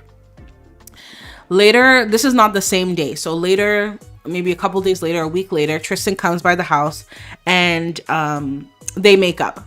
He apologizes. He reflected. He realized that he should have said something. He was so torn. And this is him saying that, like, I was so torn when I found out, because this is my best friend. You know, I've known him since I was like 3. His mom and dad are like my mom and dad. I was living with them when I first arrived in Labadi, you know, like, these are my people, these are my family. But then I met you, and I saw how much of an incredible woman you are, and I saw how you raise your kids, how you love your family, how you the type of heart that you have, and I couldn't just let him do this to you. So I did try to talk to someone, Evie, I swear it. I talked to his dad, and there was no help. And so that's when I was like, okay, someone needs to know. And that's when I went to talk to Aisha. So that's kind of what happened, okay? And Evie understood. Honestly, who would you be more mad at? Tristan, who you just met, who is your husband's best friend, or Aisha, who's been your lifelong best friend, right? Like naturally you'd expect more from the person that's more invested in your life. So she decided she was going to forgive Tristan. And that's why they hugged it out and they decided we're cool. We're okay. Let me read the chat here. Okay, eyebrow slit. T, very much T. You look so good. Oh my gosh. Simply Simming, you are a body shop wizard. Hey, don't hype me up. Don't gas me up, okay? Thanks so much. I appreciate that. Okay. So then Roman, you think Roman's gonna give up? Y'all thought Roman was done? Y'all really thought Roman was done? No. Roman said, please, give me a chance, please. And okay. So this is the point where things take a turn. First of all, can we peep that Kobe is right here with the little mochi dog? So cute. Love it. So Roman is angry in this picture because he's sick and tired of Evie keeping Kobe from him. And so this scene is when Roman comes up in the house and he says, if you don't let me see my son, if you don't talk to me, if you don't let me see my kid, I am going to take you to the greats. I'm going to take you to court and I'm going to petition for full custody of my child. So that's when things started to really get messy. And the reason Roman is doing this is because Roman is a boy, you guys. He throws tantrums. That's what boys do, because a man would handle it. A man probably wouldn't even be in this situation because he would have already had some self-control to not pursue her aunt or break up with her and then pursue someone else completely. But Roman's a boy. And so he was like, if begging isn't going to work, if crying isn't going to work, I'm going to come up with aggression. And Evie's like, get the hell out of my face. I paid your mom $20K with cash. Okay, sue me. Sue me. Take me to court. See how it's going to work for you. Take me to court. You don't know that the greats love me? I'm here restoring Labadi. Nobody else is doing this damn work. I'm doing it. The greats love me. Take me to court. Let's see how that ends up for you. And so they have this whole argument and Kobe is just traumatized, as we can see. So let me see where we're at. Okay. That evening, let me find out where I'm at. This was not the same evening, was it? Let's say some time has passed. Evie's working, hustling, doing his thing. You said Kobe looks so cute in his little yellow onesie, right? He's so adorable. I'm so attached to this boy. He better not grow up to be like his dad. I swear. I'll be so upset. But also, like, let's see where the story takes us. So some evenings later, Evie's home from work. You can see she's lit her candle and everything. And Aisha is very confused because Aisha hasn't heard from Evie. Okay, I see where we're at. Okay. So Evie comes home from work. She puts her baby to sleep, picks him up from daycare. It was a hard life. I'm not going to lie to you. Playing single mom with Evie was difficult because we were also running this business and really trying to get Long Live Labadi up and going. And the shop requires a lot of farming, seed harvesting. It was a lot. Networking, helping with sales. So when we hired the manager, her name is Kenya. When we hired Kenya, things calmed down a little bit, but it was still super difficult. So Aisha comes over one time and she's like, it's been like 3 months, let's say. It's been 3 months. You have not said a word to me. I've texted you. I've called you. Like, you're not talking to me. I don't understand. And so Evie at this point breaks down. Okay. Evie at this point breaks the hell down and she's just like, because remember, Evie is in her blonde era. She's in her strong era. I don't need anybody. I hate everyone. Don't come close to me. I don't need you. I don't want you. Get away, get away, get away. So this is the moment where after everything went down at the house, she's broken down. So she bawls her eyes out in front of her best friend. And I mean, that's what your best friend has that effect on you, right? You can cry in front of your bestie. So she bawls her eyes out and she's just like blubbering. And then Aisha is just like, do you know how hard it was for me? Do you know how hard it was for me to have to keep that secret from you, Evie? You're my sister and I love you. I ride for you. Like, we ride at dawn. You know what I mean? It was so hard for me. And now you shut me out completely. And I'm like, I'm confused. When I found out, I threatened to beat him up. I threatened to take everything he loves away from him. I gave him 24 hours. And you guys went on that date and you were so happy and I didn't want to ruin it for you. And then you came back home and you were sleepy and I couldn't talk to you. And then the next day, his parents called this big meeting and I have no idea what's going on. And so I go there and then he's still not talking. And do you know how difficult all of this was for me? So Aisha's angle was like, girl, do you know what I went through for you? And you just cut me out completely? You just cut me out completely? And so then Evie is just like, Aisha, it happened to me. I understand it was difficult for you. I understand it was hard for you, but this happened to me. I married him. I loved him. I had his baby.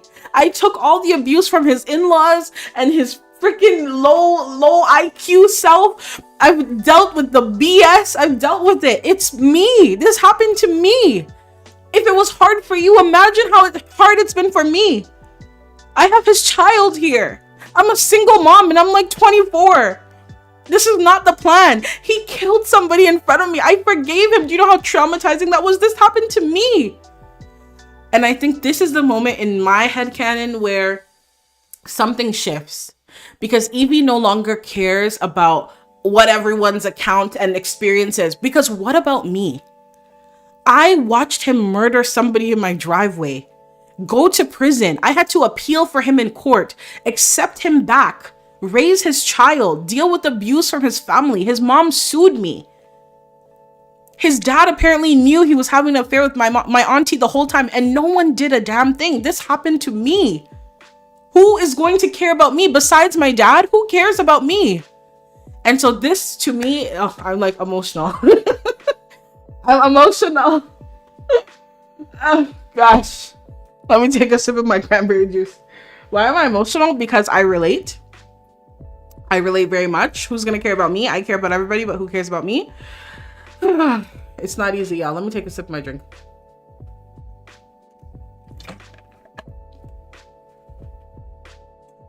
All right. Astria said Aisha with the ugly face at the side of it. That is so funny. I need to prepare mate. Oh, I love a good yerba mate. But I'm too invested in this story. Get your mate and sip and watch at the same time. Astria, girl, your storytelling is so good. I'm so effing invested. I'm invested. I'm here. My heart is beating. I'm about to cry. As if this happened to me. Oh my gosh. Evie is 24. At this point in the story, I'll say she was like 24 because she had Kobe in her senior year of college. How old are you then? Like 21. And then Kobe is like, in this part, he's probably like 3 because he's still a toddler. So I'll say, yeah, here she's 24. Present day, Evie is probably closer to like a 33. But back here it was 24. Right, girl should have been in the club. Girl should have been enjoying her life. She had to grow up really fast. And you guys remember when Evie was in the hospital when Kobe was born? It was really tough. This girl was like fighting for her life. It's been a hard journey. So I can understand her breakdown here. His low IQ self. That realization that you married an idiot. Woo! Woo! Louder for the people in the back. Louder for the people in the back. Okay. Okay, so I can hear the relation over here, right? Got us all emotional, about to cry. Hi, Imani. Welcome in. Okay, so I've gathered myself, so we're okay. Evie and Aisha have this deep talk, and I think also Aisha now realizes that she has been selfish because she's only been thinking about herself and her experience and her pain. And it's like, if I'm hurt by this, how much more my best friend, who is now, her whole life has been upended. She's a whole different person now. So they make up, but I am gonna say that it's never been the same. Aisha is still trying to gain back Evie's trust, but Evie is different. This experience has caused Evie to be different.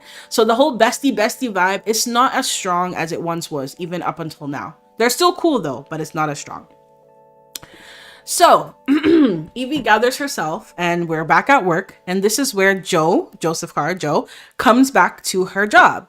And so he likes her. Joe likes her. And so he comes to her place and he's like, hey. And she's like, hey, Joe, how are you? And he's like, yeah, I'm doing good. You know, can't complain. You look good. You're blonde now. And she's like, yeah, you know, switching it up. He's like, yeah, I like it. And she's like, yeah, okay, Joe. Oh my God. You know what's really funny? When I'm doing the voices and stuff, I'm essentially flirting with myself. Because I need to be both characters. So it's so funny because I'm sitting here like, yeah, Joe, I get it. Yeah, I like it. You look good. It's hilarious to me. Anyway, let's continue. So they do a little flirting. Joe's been in the shop several times. He pops in, he sees Evie. Sometimes they have lunch together. They have like a really nice relationship. It's not super heavy, it's not super intense, but he's made it clear that like, I think you're beautiful. I'd love to get to know you. And he knows that she has a kid as well. But the problem is, anytime that Evie is with Joe, it's something in her that is triggered about her breakup. It's something in her that is just so triggered about men and how they're so disgusting and liars and betrayers and everything. So even though Joe is someone who has nothing to do with Roman and he's kind and sweet, she's not ready. That's the conclusion I think that we had to come to. I pushed you guys because Joe is too fine to let him pass, but Evie is not ready. And she would always be so inflamed and on guard, and it was tough. It was really tough. Sorry, Joe. So one night, Evie comes back home from work and she decides that she's been having some nectar, okay, some drink in her cup. Let me read the chat, sorry. Going through this reminds me of how awful everything Evie went through is, honestly. Is Joe Card the icon going to be the first? Sorry, is Joe Card the icon going to be the father that stepped up? You know, we're gonna have to see, because I think it's been really difficult for Evie to let her guard down and enjoy somebody she doesn't trust. Sometimes she'll accept the flirt, sometimes she'll reject the flirt. She was just so hot and cold and inconsistent, and I said, you know what, girl, let me stop throwing men at you, and why don't you go and heal? And then our lovely Evie rolled a want and she said, I want to woohoo with 3 different Sims. I said, girl, we're supposed to be in our healing era and you want to be a city girl? Okay, let's go with it. Not everybody is going to have this smooth healing journey of journaling and yoga. Some people are a little bit more expressive. And so I said, we'll go with it. So one night, Evie's been cradling her wine bottle. I'm surprised I don't have a picture. She's been doing the nectar up like crazy. And who does she call up? She calls Tristan. Okay. Astria, sad girl. Oh, so this is like the 90s? No, this is present day. But because of how sim time has moved, the aging is different. And also all of these things I'm telling you happen in real life in January. And I've still been playing, and now we're in April. So of course, so much more has happened. So I kind of roughly estimate their ages and the season of life they are based on how much time has passed. And because Kobe was still a toddler here, in my head, this was years ago. All of this was years ago. Because Kobe is 6 right now. We had his 6th birthday. Honan, welcome in. How was mom's birthday? Welcome. Happy to have you. We're doing a recap stream of Labadi. Tench, hey, welcome in. We are doing a recap stream of Labadi. We started from Christmas time. So basically after Roman got caught and had to confess about what he's been doing with Auntie Marg up until now. And we're just recapping what's been going on. Welcome in. Happy Saturday. Astria says, girl, I think that Evie shouldn't date again so soon. Right. I think that it was too much happening all at once and she was just not healed, not ready. Simply Simming, my sis was passing out and getting gaslit by his parents and he has the nerve to betray her. Right? Your parents have done me like this, you have done me like this, and you think I'm just gonna forgive you? Like, who do we think Evie is? Do we think Evie has no self-respect at all? This is Labadi's superwoman. Have we forgotten her reputation? She's out here fighting the big corporations from environmentally harming the island. This is a boss babe. Don't get it twisted. Okay? Just because she took some time off to go have some babies or go have a baby and become a mother doesn't mean that she isn't who she is at her core. Think about her father. He raised her by herself. He's strong. He is vocal. He is such a good dad. She has good roots. Who do we think Evie is? Anyway. This is so insane. Like the recap, right? I'm looking at the time. So 1 hour and 19 minutes. And you guys, I have the game open. I had no intentions of doing a recap. I was like, we're gonna play, but I think this is necessary. And then I'll keep this stream up. So anybody who says they don't have time to watch all the streams, hopefully can tune into this and watch this. Okay, let's continue. So she's drinking in her cup, looking for the healing in the wine bottles, and she calls up Tristan. Remember, she rolled this want and it said, I want to have a woohoo with 3 different Sims. So Tristan, of course, she's like, hey, Tristy. And he's like, hey, Evie, are you okay? Because mind you, this is like 2 a.m., right? She's like, yeah, I'm good. I just can you come over? He's like, yeah. Is Kobe okay? Are you okay? Yeah, everyone is good. Everyone is good. But I just don't want to be alone. And then he's like, I got you. I'm on my way. Okay. So he comes over. I wonder if I have pictures. I don't want to spoil it, so I'm gonna like slowly move here. Slowly. Okay, I don't have pictures, so I'll just tell you this part out loud. He comes in and they have a drink. She makes him a drink, and he doesn't drink it. He drinks his drink and her drink. Evie's not herself, but she's not inebriated. Like, she's not drunk. She's just, how do I describe it? She's sulking and lonely and hurting. But when he arrived at the place, she wasn't drunk. So she makes him a drink. He takes like one sip. She drinks the rest of it. And then he's like, hey, like, what's going on? Like, come here. And then he consoles her. And then tutus, that's slang for, and then eventually they end up in her room. They did this autonomously. It's loading. I did not even tell them to do it. It was literally like, had one drink in and then relax. They both went to go and relax. So he knew what he was called here for. Okay, but let's be real. Tristan is in love with Evie. Tristan is in love with Evie. It's clear. The relationship panel says it. The behaviors show it. And so he knew that his friend, right, needed some good loving, some good woohoo. And so he came over and he knew exactly what he was being called there for. And did he fulfill his duties? Did he fulfill his duties? That's funny. Absolutely. Absolutely. So this moment was when she was like, Tristan, I just need you to hold me. Like, I just need someone here. I just need you. Like, can you give me this one thing? And he looks at her and he's like, Evie, are you sure? Like, tell me you're sure, because we can stop now. And she's like, I am sure. I need you. Yep. And they woohoo. He did stop and ask her, are you certain? And you know what? Upstanding guy, because somebody wouldn't ask you that. Somebody would take advantage.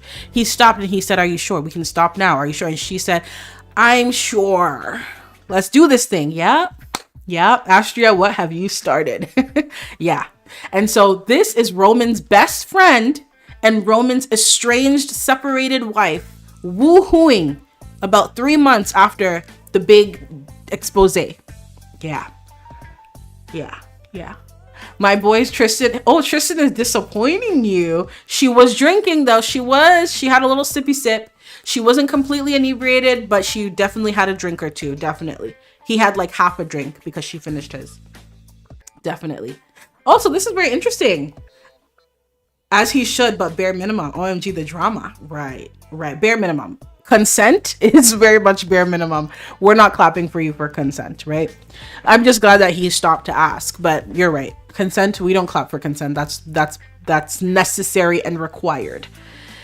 So Evie gave him the cookie, you guys. Evie gave him the cookie, and but I'm very interested. So chat, I thought the same thing when they did it, but it was kind of a both drinking mutual mistake kind of thing. Exactly. It was kind of messy. But you know, nothing's perfect. This is how the story went. We can all speculate, but they woohooed. And then he held her as she requested. And then at 4 a.m., Tristan got up, changed his clothes, and he left. That's what happened, you guys. So Tristan and Evie have woohooed. Okay. I know. But okay, before I move on, chat, let me know. This drunk hookup was so messy, right? So are we mad at Tristan for this though? Not the cookie, the pixel cookie. Yep. Converted by Jackie 93 Sims. Tristan definitely ate. Okay, let me know in the chat. He left like she woke up too. They both woke up. You know what I mean? He didn't like sneak out. They both woke up. It was 4 a.m. because remember, she has to wake up. She has to get Kobe ready. Kobe's about to wake up and be like, Daddy? And it's Tristan in bed. Like, no. So they both woke up and she was like, yeah, you should probably go. And he's like, yeah, I'm out of here. And then he left. Are we mad at Tristan? Chat? Are we mad at Tristan or do we understand? Angry Peanut, you say, I mean, if it helped Evie, right? Sometimes you gotta woohoo it out. This is not real life advice. This is pixels only. Okay. Go write in your journal. Don't go woohooing it out in real life. I saw it as a spur of the moment type of thing. Right. It was just like a heated moment. She was broken. She's like, I just need you to hold me. And he held her. He's like, I got you. I'm not going anywhere. I got you. And he's like, whatever you need, I got you. And she's like, I need you. And he gave her you. What can I say? Oh, okay. I thought he sneaked out, right? Because that would be messy. What do you mean? I was under the impression that she had that planned when she called him over. Absolutely. And the drinks were for courage to follow through. Ooh, okay. That's a good take. I 100% believe she called Tristan over, especially after rolling that want to woohoo 3 different Sims. She definitely called Tristan over on purpose, knowing exactly what she wanted. And he knew. He came over knowing exactly what he could give. He knew what was required. He still came through. But you're right. That's a good point. Maybe she needed the courage to do it. And so that's why she used the nectar. Comrade Chubbs, honestly, not mad at him as long as he didn't take advantage of her. But it kind of felt that way. I don't know. Sad girl 999. If she woke up happy, then we happy. Purr. Comrade, you said, yeah, spur of the moment. Astria says, no, I don't like what Tristan did. Astria. Tristan's off your list. He's been crossed off. Imani says, not mad at Tristan, but disappointed with what happens later. Right. Yarn Diggity, nobody could make me hate Tristan. Right. We have some Tristan truthers in the chat. Tandrew, I was in the stream and I didn't want it to happen at first, but I'm okay with it now since they both wanted to. Hashtag Trivia. I remember, Tanj. You were devastated. I do remember. Imani, Tristan knew what was up. Exactly. He knew and he wanted it just as much as she did, child. Let me tell you that much. All right. So, okay, this is me in my little building era. So now that some time has passed, excuse me, and Kobe was about to age up, we needed to figure out what was going to happen with Roman, because Roman is such a part of the story that I wanted to continue playing him. And he didn't live with Evie anymore, and I didn't want him to live with his parents. I just wanted Roman to like find his own independence, you know? So I started to build this shell of an apartment, and it kind of progressed into this.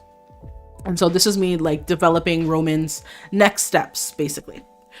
All right, I built this hotel. That's the whole stream. If you want to see me build up a hotel, you can check that out. These are some playtesting screenshots. These are spoilers. I'm gonna pass through spoilers. Okay, pictures. Okay, here we go. So Evie is now back to regular life. Some time has passed. Her and Tristan smashed. I don't like using those types of terms for woohoo though. Smash, beat. Like, why do we describe it that way? They woohooed. They had a passionate, intimate moment. You know, we shouldn't describe it in such graphic, violent ways. I don't know, just food for thought. So some time has passed. Evie and Tristan have woohooed and they've not talked again. After that woohoo, Tristan has not come by. He has not called. Evie has not called him. It's been silence. It's been several months later also. So Evie is back to her grind, doing her farming and, you know, her stuff. She's very much on her single mom era. I wish that these would load. There we go. Very much in her single mother era, taking care of her baby, as you can see, doing what she needs to do. She also made this new friend, and this is Komei. It's loading, I know. Okay, this is Komei Tellerman. No, is that his last name? Komei something. And he would also come to the store often. So I gave him a makeover. Komei does not look like this in the townie pool. I gave him a makeover and I called him Kojo. And so this is a new friend of hers named Kojo. They're just friends. It's not romantic. And they go to the gym together. And he's a police in Labadi. So yeah, her and Kojo hang out, do their thing. Evie spent a lot of time with Uncle Fred. This is them taking a little selfie together. And then obviously this is little Viv. Look at her little peace sign. So cute. And so these are just like little family moments. Evie wants to get to know her new sister. She wants to spend time with family, make new friends, you know, this type of thing. After school, Evie also would visit her dad. Like when the kids were done school, she would visit her dad and she would spend time with the kids. Oh, why is this taking so long to load? There we go. And so this is Evie hanging out with Sarai. This is Auntie Marg's daughter. This is Evie, and then that's Vivian. And so Evie is kind of like a big sister to these girls. You know, one is her cousin, one is her new stepsister, half sister. And she's like a big sister to them. They look up to her a lot. They love hanging out with her. And so sometimes she'll go over to her dad's place and, you know, be around, and she's just really immersing herself in family and healing and stuff like this. Okay. So then we go to the store, back to business entrepreneurial life, and Gideon comes in the store one day, and it was very random, very awkward, but we did approach him and we asked him to leave. Okay. He wasn't allowed to purchase. He wasn't allowed to be there. I don't know if Lydia sent him to be a spy. At this point, as we know, some time has passed. So she just doesn't want anything to do with him. And so she asked Gideon to leave. Then. Okay, yes, I remember. I was confused for a second. Evie is working one day. So remember, time has passed. Let's say like it was 3 months when she woohooed Tristan, right? So let's say it's been like 10 months or something, like I don't know, some time is weird, but let's say some time has passed. Roman and Kobe do spend time together, so things have changed. Roman is allowed to come over to the house, and when Evie is at work, Roman can play with Kobe in that environment, and Uncle Fred would be present. So he has like supervised visits basically, but he has been seeing his son. He's been around, like sometimes he'll come early in the morning and play with Kobe. Like he was present. Roman was present. I can't take that away from him. Roman is a good dad. Sorry. He will autonomously do all the things that I need a dad to do. So I'm going to say he's a good dad. So Roman comes to Evie's store and she's like, hey, like, is everything okay with Kobe? And he's like, yeah. I dropped him off at daycare. Like, he's good, you know? And so Evie's like, okay, like, why do you look like that? What's going on? And he's like, Evie, I wanted to let you know that I'm going to be gone for a little bit. And then Evie's like, okay, and where are you going? And Roman's like, I decided to check myself into rehab. And Evie's like, rehab? And then Roman's like, yeah, the greats have a program for people like me, you know, that have been through trauma and that have hurt others and hurt themselves. And honestly, Evie, like, I just want our family back. Do you know how it hurts me that I have to leave my son and live in a different place? And do you know how much it hurts me that I can't even spend time with my kid without your dad watching me like a hawk? Like, I can't live like this. I need you back. I need my family. I need this. I need you guys. Without you guys, I'm nothing. She's like, Roman, this is not the place. Like, I have clients. Like, I need to go reap the tomatoes in the back. I gotta go. I can't have this conversation. He's like, I know I'm putting a lot on your plate right now, but I just wanted to let you know I'm gonna be gone for a week. And so I'm not gonna do daycare pickups and whatnot. And then Evie's like, so rehab, like, you're gonna go and then like what's gonna happen? Like, you know, like, she's confused, she's kind of sputtering and stuff. And then, oh, my bad, then he caresses her cheek. He caresses her cheek and he says, I'm gonna go and I'm gonna fight for our family. Okay, just don't give up on me, please. Don't give up on me. And I was very shocked because, as we can see in this picture, she accepts the cheek caress. She accepted the flirt. Our girl was not, let me tell you, Evie was declining left, right, and center. She accepted this, and that really shocked me. So time heals all wounds, I guess. Time heals all wounds. Oh my gosh, I'm missing the chat. Astria says, I hate the fact that Tristan didn't stop her. Oop, let me scroll up. Okay. I hate the fact that Tristan didn't stop her because, like, it just shows that men will do anything if it's in their advantage. I do believe Tristan took advantage of Evie. Really? You know, you're not wrong. I think that men are takers. So if you're giving, they're going to take. That's my life analysis. But I think that in the moment, maybe I'll have to watch the stream back.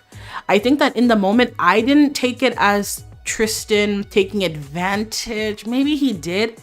But then Evie also took advantage of Tristan, though. She called him wanting woohoo and woohoo only. She took advantage of his devotion and love and crush on her the same way he took advantage of her brokenness. So I don't know. I don't see it like one-sided. I see it like they both kind of knew what they wanted and they used each other to get it. I don't know though. Let me know, chat, what you think. Is there any history between these two, or have they always been just friends? Any history between these two? Who are we talking about? Sorry, I'm lost. Are we talking about the police, Kojo and Evie, Tristan and Evie, or Roman and Evie?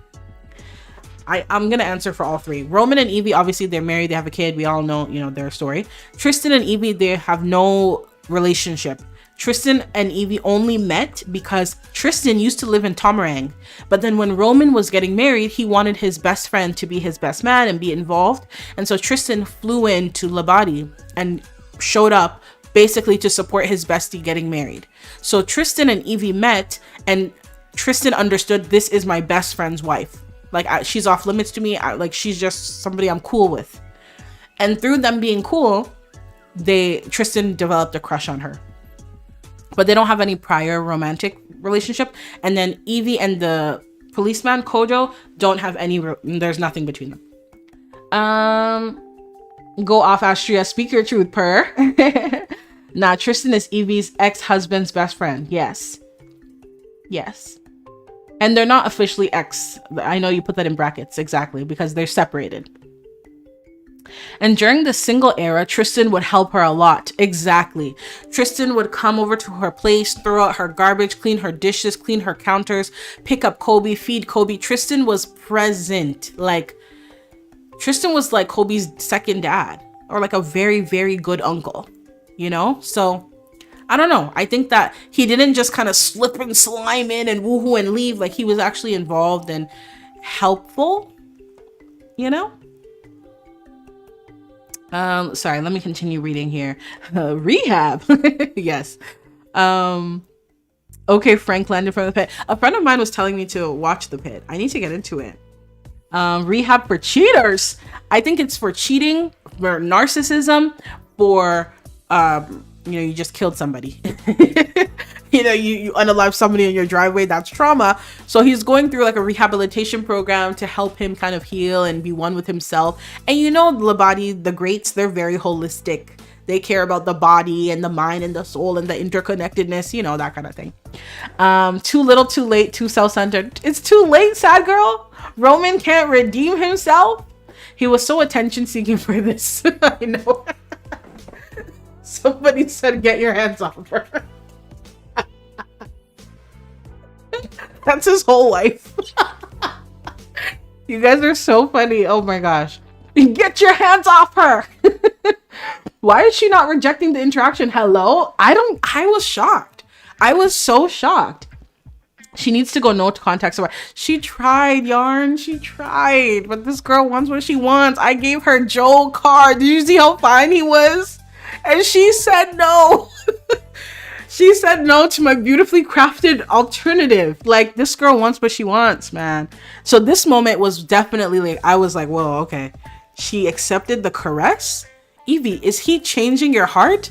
But see, the thing is, I also kind of understand, because Evie has loved Roman since university days. Now they're grown and he's putting in some sort of effort. He's going to, he's raising their child as best as he can given the circumstances. He's present, he's connected, and he's now saying, I'm going to rehab and I'm going to work on myself and come back and fix things and be right with you. Maybe Evie is the type of girl that falls for no, I don't think so. Falls for words. I think she's about action. I think she just has a soft spot for Roman and loves him. I really just think it's love, Get away from her. Yeah, get away from her and get a job. Okay, well, that's a great point, Princess. They both mutually needed things. Yeah, I think so. But if you think that Tristan took advantage of the situation, I can see it. But yeah, I think they both have a role to play. Sorry. Yeah, but for Evie, it came from a place of vulnerability. That's true. From Evie, she was vulnerable. But y'all don't think Tristan's vulnerable? Tristan loves this girl. He loves her. You know how many nights he probably dreamed of holding her and being with her? But then I had to ask, I'm like, Tristan, are you satisfied? You woohooed with her in your best friend's matrimonial bed? Are you satisfied? Is this the dream? Is this what you want? And we're going to touch on that. We get more into the story. I'm just making sure I'm catching up with the chat. In her right mind, she would never have done it. You really think so? You think Evie would never have woohooed with Tristan if there was no nectar involved? With the full context, I don't see it that way, to be honest. She came in with a plan. She wanted to. Yep. I know. Why are you calling Tristan over at 2 a.m. in your robe? As soon as he walks in the door, his drink is ready. She knew what she wanted. Come on now. She's not in her right mind because she's depressed more than anything. That is true. Don't be making life decisions when you're really not yourself, right? Because that depression will sway your mind and your perspective. That's very true. And then when the fog clears, you're like, well, what did I do? Who was that? Oh my gosh. Honestly, no one is saying it, but part of it was definitely Thank you, Tanj. You said what I have been feeling. Evie really did it. Did she really do it to lock in her feelings for Tristan? No. She knows. Do you think Evie's dumb? Evie knows that Tristan likes her. This boy is up in my house washing my dishes, babying my baby, doing my laundry. I know this boy likes me. And I am going to revenge my husband that betrayed me with somebody close to me by sleeping with his best friend. I do think that there was a part of Evie that was like, I'm doing this to get back at Roman. But Tristan caught feelings. That's what I think. That's what I think. And I don't want to villainize Evie because, like Simply Simming said, she was depressed. She was her lens of life was very different. And so she wasn't thinking clearly. But I think this is true. I think this is true. 100%. I still don't see it. Astria said, I don't give a heck what y'all saying. I still don't see it in a mutual way talking about Tristan and Evie. I got you. And that's fair. That's fair. You feel like Tristan came into the home. He saw that there was alcohol involved. He shouldn't have taken a step forward. I hear that too. Even Joe Carr wasn't good enough. Rip. Rip for real. I'm still hurt about it. At this point, I'm like, should Aisha get with him? Somebody needs to get with Joe. Okay, get someone for Joe. Okay, because he's too fine to be left lonely. What do you mean? Simon for life, welcome in. Hey, I wanted Joe Carr endgame because Joe Carr was gonna open us up to a world, and I'm about to continue the story. But Joe Carr was gonna open up a world of opulence. Okay, he was an athlete. I was about to create a penthouse, a ski resort, a football field where we go to celebrity games. Joe Carr was about to open up a world of luxury for our good sis. Uncle Fred and Christy were about to get upgraded. Okay, everybody was about to be driving a Benz. You get me? But then she doesn't want him. So I gotta go back to this country boy. Oh my gosh. Nah, Verona. Evie is as straight as a woman can be. I do believe Evie is straight. Maybe she needs to go to the rehab to break that addiction. Ooh, yarn. Evie needs to check herself in. That's funny. Revenge. This is layered. Maybe her subconscious. Okay, let's get back into the story. So this is when Roman says goodbye. And then he goes. So of course he goes. And what does Evie do? Evie goes home. She's sipping on her wine. Kobe is asleep. And she's like, Roman's leaving for rehab. And I don't know how I feel. And I haven't talked to Tristan again since we woohooed like some time ago, 6 months ago. And I'm lonely. And so what does she do? Pour it up, watch it all fall out. And she calls Joe. She calls Joe over, okay? And yeah, she has her face mask on. She has her robe on. She was ready to sleep and she said, no, I gotta scratch this itch. She calls Joe. She comes over and Joe's like, hey, like everything okay? Joe's very gentle with it. You get me? Hey, everything good? And she's like, I just need you to kiss me. I just need you to kiss me right now. And he's like, say less. Boom. They kiss. And this is the little a snippet of the cutscene of what happened. Yeah. Yeah, so they woohoo. And so at this point, remember, Evie's rolls the want to woohoo with 3 different Sims. And so she's woohooed with Roman, Joe, and Tristan. And so that's 3. So she satisfied the want, period. I was very invested. I said, this is about to change Labadi forever. We're going to experience celebrity life. I'm going to have to make a red carpet events. I was excited. And then she didn't want him. I still want that snowboard hotel date, right? A little trip, a little vacation to the Alps, right? Evie, get it together. You just blocked your own blessings. So while Evie is in bed with Joe, Roman has entered rehab. Do I have a picture of him arriving? I should. Or I don't? Okay, that's fine. Roman enters rehab. So the Greats host a rehab and you basically live in a cell, but you're not locked in. Like that's just your bedroom. And every day you have to go through different workshops and stuff like this. And it's all to facilitate healing. And then you do a final therapy session with the Greats. And then you have your visitation moment where you're supposed to make amends. Kind of like when you have like AA meetings and you get to a point in your journey where you have to apologize and make amends with people that you've wronged. It's similar to that. So this is Roman journaling. He's now in his rehab room. He has his candles. Madam Light made sure he was comfortable. This is not prison. You're not like stuck and trapped. This is willingly. You can be here. You can leave anytime you want. So Roman is doing the work. He's reflecting, and he actually wrote a letter to Evie, and he apologized in that letter, and he took accountability, and he said that he knows that he's traumatized her. He shot someone in front of her when their baby was fresh and born, freshly born. He's abused her. He pushed her down. He fought her dad. He cheated on her with her aunt. He disrespected her in the home. He wrote down all his wrongs, and he was like, please, like, forgive me. I want to work on this. I want us to be a family. I know I've done wrong by you. I've done wrong by our son, and I want him to grow up and know what accountability looks like. Please take me back. So that's basically the letter he wrote. Murder, she wrote. Sorry, I had to. Okay, so this is him. And as you might notice, this is Obi over here because Obi is also in prison. Obi is dealing with some substance use issues. And so he's really in and out. And so the greats thought that he should also participate in the rehab. And so this is Madam Light here, and she's facilitating a meditation yoga session. And this is a part of the healing protocol, healing practice. Sorry, I'm just reading. She's so happy in that cutscene because the woohoo was good. Chemistry in SimStu is so finicky. The person can be absolutely perfect, and then your sim will go meh, honestly. And you work so hard to craft this beautiful story in your head, and then in the end, your sim is like, him? That's who you want me to be with? Hell no. How rude. How rude. So yes, this was Roman at the therapy, at the rehab program, basically. Let me let this load. There we go.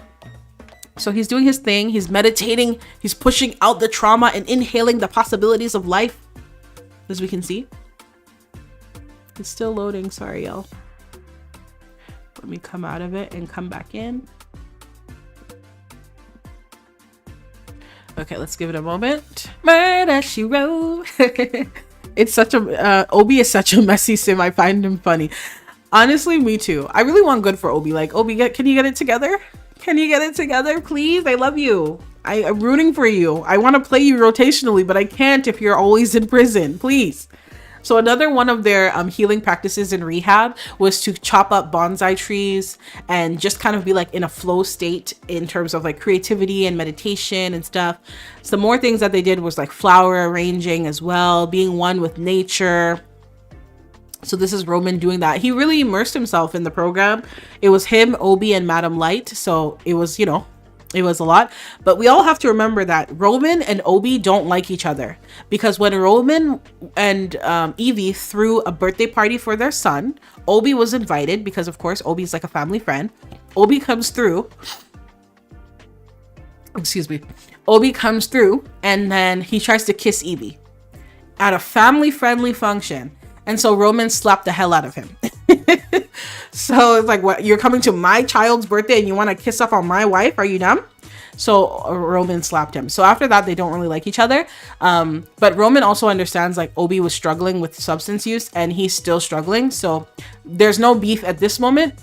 And they even have to shower together. That's the program. There's one shower that's open to y'all and y'all got to figure it out and make it work. And so that's what they were doing. Let me read the chat here. I'm thinking Evie just likes bad boys because the list of trifling behavior was long. He's like, I'm sorry that I broke your heart, cheated on you, killed somebody in front of you, beat up your dad, woohooed your aunt. Like, bro, Evie. So real. I created a sim with her husband and husband's sister. Hey, and somehow she had way more chemistry with the sister than the husband. Oh my gosh, not you falling for your sister-in-law. Like, Obi is all that without any of your intervention. The Sims 2 is so good for that. That's why I said the Sims 2, the gameplay mechanics, this is the best simulation game. You don't even need to.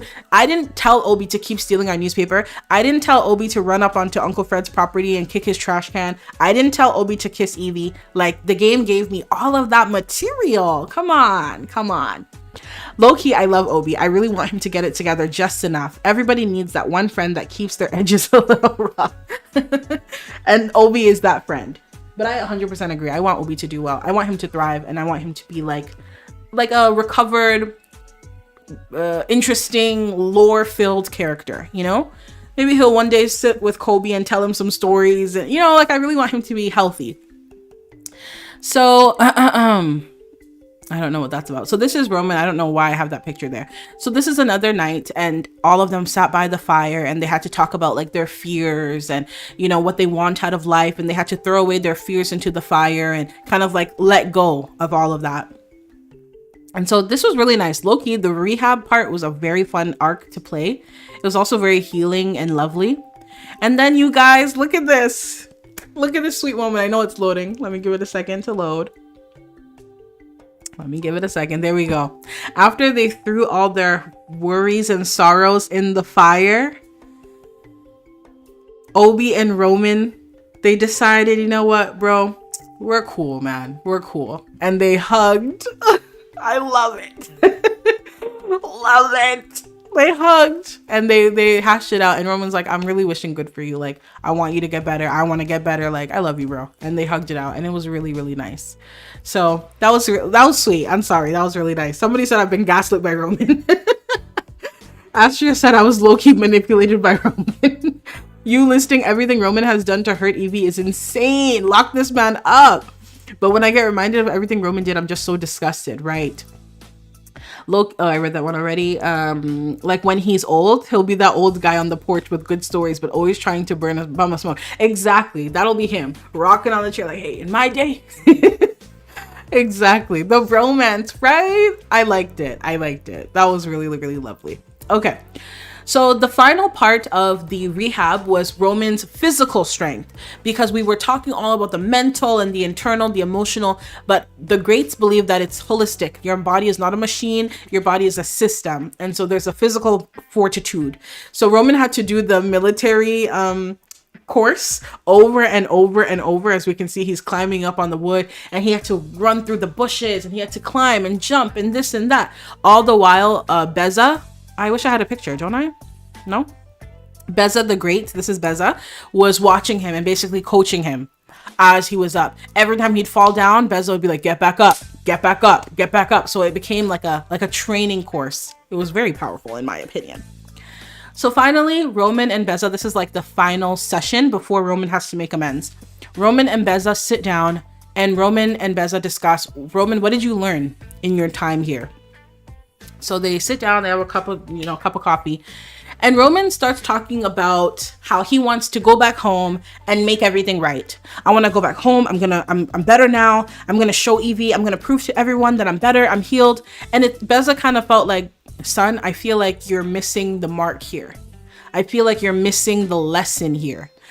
This is kind of like a red flag. And then Roman's like, flags? What do you mean a red flag? I'm here doing the work. I've been locked away in this place for like a week. I've been journaling. I threw stuff in the fire. Like, what do you mean? Girl, Beza is fine, honey. Beza is fine. But don't let Madam Light hear you. She might zap you away. Right, you gotta be careful. This has to be the most beautiful halfway house I've ever seen. It's the kingdom of Labadi, okay? Of course, it's opulent. It's opulent. And if you might notice back here, do I have a good pic? Yeah, look at the art. This is one of the empires in pre-colonial Africa, and I have this up here. Isn't that so cool and fitting? I love it. Beza put him through it. Yes, that guy was tough love. So at this point, Beza and Roman are sitting, and Beza's like, I feel like you're missing my point. I feel like you're missing something. Do you feel like you're missing something? And Roman is hyper. He's like, no, I'm not missing anything. I'm pumped. I'm ready. I'm different, Beza. You helped me. You changed me. I'm going to go back and I'm going to make it right. And Beza's like, son, perhaps think about rather what you're going to make right. Think about what went wrong. And why did it go wrong? It's like, I can't control a burglar coming into my house, Beza. I can't control everything that happens. I can't control, but you could control your interactions with Auntie Mark. You could control your chemistry, romance, woohoo desires. You could control the time you spend and where you spend it. Like secretly going to her aunt's store after a fight with your wife and slow dancing with her in her salon. Didn't you write that down as one of your transgressions? And then Roman is like, yes, I did, Beza. So your decision making up until this point has been extremely what? Poor. I don't want you to leave here excited to fail. I want you to leave here cautiously ready to succeed. Do you understand me, son? So Beza was there spitting bars. Beza said, stop thinking about everything that you want to do and start reflecting on the things that you've already done. Why did you do those things? And how do we course correct? You're excited, I get it. You feel fresh and renewed, I get it. They didn't go through rehab, you did. So you're coming in with all this buzz, buzz, buzz energy, and they're all still very hurt. Did Roman absorb any of this? I'll let you answer that. I think Roman was just like, I'm going to go back and fight for my family. I know what I need to do. I know what I need to do. I think that was the energy. So Beza said, son, you have graduated from rehab. Your next step is, you've graduated from my portion. Your next step is to make amends. And so Madam Light will facilitate that. I'm proud of you. Stay the course. Keep working. Keep trying. I'm here for you. Come to me when you need support. Like Beza really lended himself to Roman. So we have visitation. Okay, I'm gonna have to do picture by picture because they're not in order. So Roman gets one call. I should have taken more pictures because there was a good picture a good scene. Let me check if I have it. I do not. Okay. There was a good scene where Roman makes a call. I'll just put it up for this one. Roman gets one call and he gets to make amends with one person, the most crucial person in your journey that you need to talk to. Of course, he picked Evie. Roman called Evie. Evie said she's not coming. Okay, she's not coming. So a week in sim time. I don't know if that's a month in real life, but a week in sim time. Period, Beza, period, right? Yes, Beza is the great for multiple reasons. The fineness contribute. Yes, okay. He's great because he's fine. He's great because he's wise, you know. No, why am I getting life lessons in the Sims 2 stream? This is so good. I love that. I was about to cry 30 minutes ago. So I think it's all hitting us in different ways. Man, so fine, I'm distracted. Right, he's so good looking. Oh my goodness. Honan, you got that Thanksgiving request for the dish. Yes. Oh, period, Honan. Look at you impressing the people. Slow dancing by the trash where they belong, by the way. Ooh, Tanj came for the next. A week? Bro, you need at least 3 months. Not 3 months. Right? He's so performative. Very. You think after a week, you're a whole different person? That irks me in real life when people think like, oh, like I journaled for a week, I'm changed. But like, yeah, I'm sure parts of you have been, you know, different and altered, but like you still need to think about the big picture. You know, are you really that different? And how do we know we're different? We don't know until we've been exposed to the thing and we respond differently. You're not just different because you want to be. You're different because you actually respond differently. And I'm pretty sure if Evie was to say, I slept with Tristan, Roman would shoot Tristan. You know what I mean? Like, you're not different. You're not healed. You couldn't have that conversation. So I don't know. That's just me though. I was just about to say, why does his hair look familiar? Lady L. Everybody go check out Lady L's Tumblr and go get you some good CC black hair. Okay, period. And welcome, Lady L. Welcome into the stream. Lush locks, yes. So Roman got one call. That call was Evie. Evie said, I'm not coming. So what happened was Madam Light actually called in Fred and Evie together. They sat in her office. I don't know why I don't have pictures of this. They literally came into the kingdom, sat into her office, and Madam Light was like, I have Roman here, and he refuses to leave until he speaks to you. He also doesn't want to speak to anyone else except for you. I know he called you. You said no. You can still say no. I'm not here to force you, but I'm here to say that I've spent some time with him. He has done some work, some reflecting, and it seems that he has something to say. What do you say? And so Uncle Fred was sitting with Evie, and Uncle Fred said, I'm going to leave this decision up to you. If you want to see him, there's no wahala, no problem on my side. If you don't want to see him, we'll go home right now. You guys already know Uncle Fred. You guys already know he's never going to pressure Evie into anything. He's like, I'm for what you're for. If you want it, I'm behind you. So Evie thought about it for some time, and then eventually she said, I'm going to talk to him. Okay, so Madam Light led her to the little consultation room, and Uncle Fred and Madam Light were literally right outside.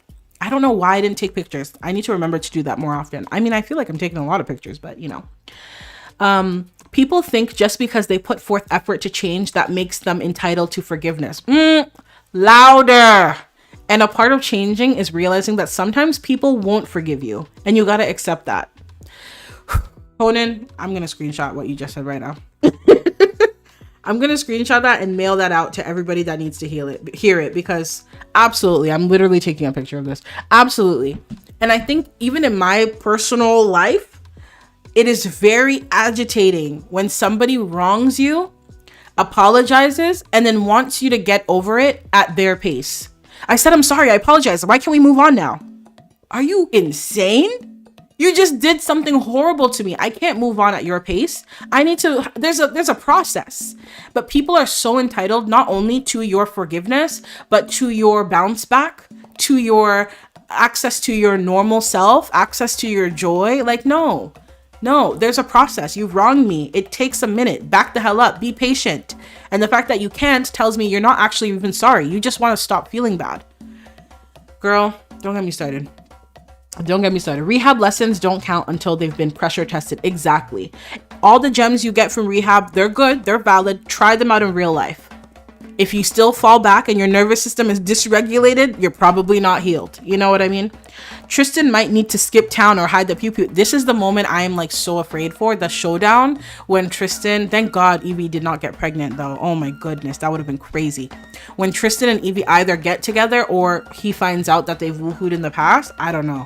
I really don't know. I don't know what's gonna happen. Tristan might actually rip, you know what I mean? Honan, yes, there's a whole thing about making amends that includes that they shouldn't try if it'll cause even more harm. So even in rehab, they know. Very deep, very deep. Some real gems in this chat though. Like, I feel like I'm learning, and you know, there's like a bit of like a real dialogue around like emotional health. So let me take a sip of my drink and then I'll continue the story. But this is so much fun, you guys. I love how this is 2 hours of recap. I didn't even have to play the game. Okay. All right. So Evie comes into the room and she's like, and he's shocked. He didn't know that Madam Light worked her magic behind the scenes. So he's like, oh, Evie. And she's like, I'm here. You called me. I said no. They brought me in. And now I'm here. So what is it that you want to say? And he's like, oh, I wasn't expecting you to be here right now. And she's like, but I'm here. I have a 4-year-old at home, your son, that I'm taking care of. You've called me here. Do you see the time? It's 9 p.m. I had to put him to sleep and Miss Christie had to watch him. My entire day is being disrupted because I'm here. So what do you have to say? Roman is caught off guard because when he left for rehab, you know, several weeks ago, let's say, she accepted his flirt. So her accepting his flirt gave him ammunition and motivation to say, oh, she wants me. The door is open. So her coming here, and I understand her frustration. You called me and I said no. Why am I here right now? Like, I'm living life on my terms. Stop. Everyone should stop pushing me around. That kind of thing. I get her frustration. So she comes in. She's like, what? What is it that you want to say so badly that the queen of Labadi has to summon me and my dad? Like, what do you want to say? And then he goes, I've been doing the work. I've been going to therapy, and we do like yoga in the mornings, and we do meditations. And what does that have to do with me, Roman? What does that have to do with me? I'm so happy that you're more flexible and you can do yoga now. What does it have to do with me?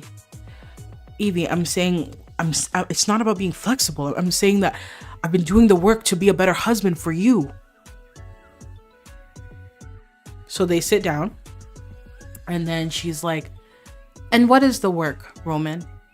I journal now, and I've been eating better, and I've been clearing my head and clearing my mind, and I've been writing a lot. I reflected a lot on the things I messed up on and how I can fix it. And you know, I've been doing the work, Evie. I swear. Like I told you, I want our family. And so then I gotta get over here. So then Evie is like, Roman, and she stands up. He stands up, and he cuts her off, and he's like, baby, I need you. I can't do this without you. I got one call in here. I got one moment, one opportunity to make amends. I didn't call my mom. I've embarrassed her. I've disgraced her. I didn't call my dad. I called you because I need you. And she grabs his shoulders and she's like, look at me. Hey, look at me. Roman, I can't keep doing this. This has been the wildest roller coaster I've ever been on in my entire life. I have loved you with every fiber of my being. We were 19 when we went on our first date. We were in school. You helped me do beach cleanup. I hated your guts and loved you all at the same time. I have given this my all. But Roman, you've watched your parents abuse me. You allowed me to pay back your mom that 20K. You should have handled it. You allowed your parents to embarrass my parents. You've allowed your family to disrespect me, to disrespect my dad. Your parents wanted me to get an abortion and kill our baby. And when I said no, they attacked me. What did you do about it? I have built a business from the ground up while being traumatized by you. Do you understand how this has affected me? Evie, I promise you. I'm different. I understand now. I know how to take accountability now. I'm different. I swear. And then she looks at him a little closely, you can see, and he's kind of like lost. He's kind of lost right now. And she's just like, Roman, look at me. Roman, look at me. You're doing good, and I'm glad you're doing the work, but I can't be with you anymore. Let that sink in. Yeah. And then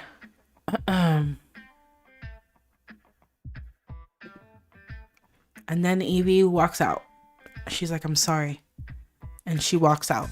So something happened in the time that he was in rehab and the time that Evie was out. Some thinking, some reflecting, some pondering happened. And she had to ask herself, if this boy goes into rehab and comes out and wants this family, can I give that to him? So they both had to think. And he was so like, she accepted me, she wants me back, she's hopeful. And she was like, I need to choose me. I can't go through this again. I need to choose me. And so we end off the rehab moment with Roman crying in the cell, because this is not how he expected it to go. This is not how he expected it to go. Let me read the chat now. We're having a massive therapy session. Right? We're literally here having some heart-to-heart CBT, cognitive behavioral. Okay. Oh my gosh. Eating Chipotle. Oh, I want Chipotle so badly. I'm about to play some Sims after. Healing as a simming community. We love it. Period. I know, right? Sims Princess always makes me want to play Sims. Astria, me too, if I can get it to work. I have owed Princess a specific... I'm waiting. Okay, don't think I forgot. Honan, I've been meditating and twisting my body. I've been meditating and twisting my body in yoga. Can I come home now? Some guys are really like this. Actually, 100%. I've been doing the work. I promise. I'm different. I promise. And it's been a week. Someone play Man Child by Sabrina Carpenter. It's so performative. Oh my gosh. I'm cleaning my CC folder as I listen so I can play after. Period. Oh my gosh.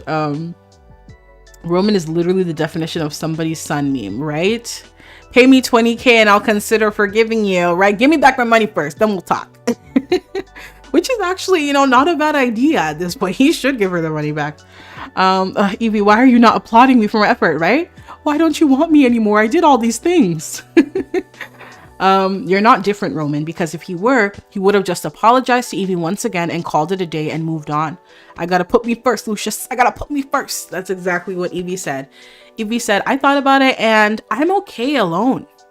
I'm a little bit meaner and I'm a little bit angry and I'm a little bit hurt, but I'm still cute. I'm still fine. I'm still on the market. I'm still a hot commodity. I'm a business owner in Labadi. I'm raising my son to be an upstanding citizen. I have my family support. I have my dad, my stepmom. All my little cousins look up to me. I'm somebody. And this was the shift for Evie, where she realized I am somebody. I matter too. I'm not on this earth to forgive. I'm on this earth to live. I have to live for me. All right. So afterwards, Evie started getting back into her creativity, honey. Okay, we got our girl painting again. And this kind of made me sad because if you all remember, Tristan and Evie really bonded about art.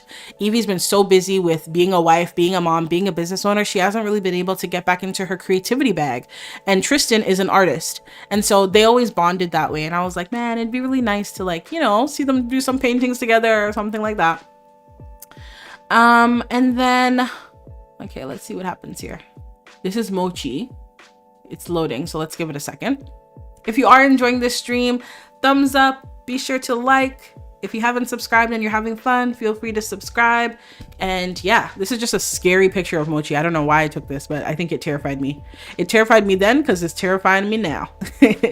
So yeah, our girl is very much in her art era. And I love this because Kobe loves to draw. He loves art. He loves to draw. He loves to write. To me, he's kind of like into manga and like stuff like that. And so she puts her drawings beside his drawings. And I really like that. You know, and I think in this season of her life, her and Kobe were just besties. You know, that was her baby. Like everything she was doing was basically for Kobe. We have Evie back on her grind, as we can see, entrepreneur, businesswoman, doing her thing, independent. Okay. I want to sing it, but it'll take too long. Independent. Do you know what that means? So, Roman has to accept that Evie doesn't want him anymore. And he didn't come angry with it. He was a little angry at first because he's like, I did all this work and you don't want me. But he got over it very quickly and just had to accept that, hey, I need to prove to her that I'm worthy. And so I'm just going to keep trying. He did not resolve that he's going to give up. He thinks Evie just needs more convincing. So he came over to the house and they talked a bit about like living arrangements because Roman now has a place. Roman has an apartment and he's set it up where Kobe can come over and he wants to do like a dual kind of living agreement. At first, Evie was not about it. But then she realized Kobe misses his dad a lot. Kobe was rolling wants like crazy. I want to sing a nursery rhyme. I want to be spun around. I want to talk. I want to make a joke with my dad. I want my dad. It was a lot. So I was like, you know what, girl? Let him go to his daddy. Let him go to his daddy's place.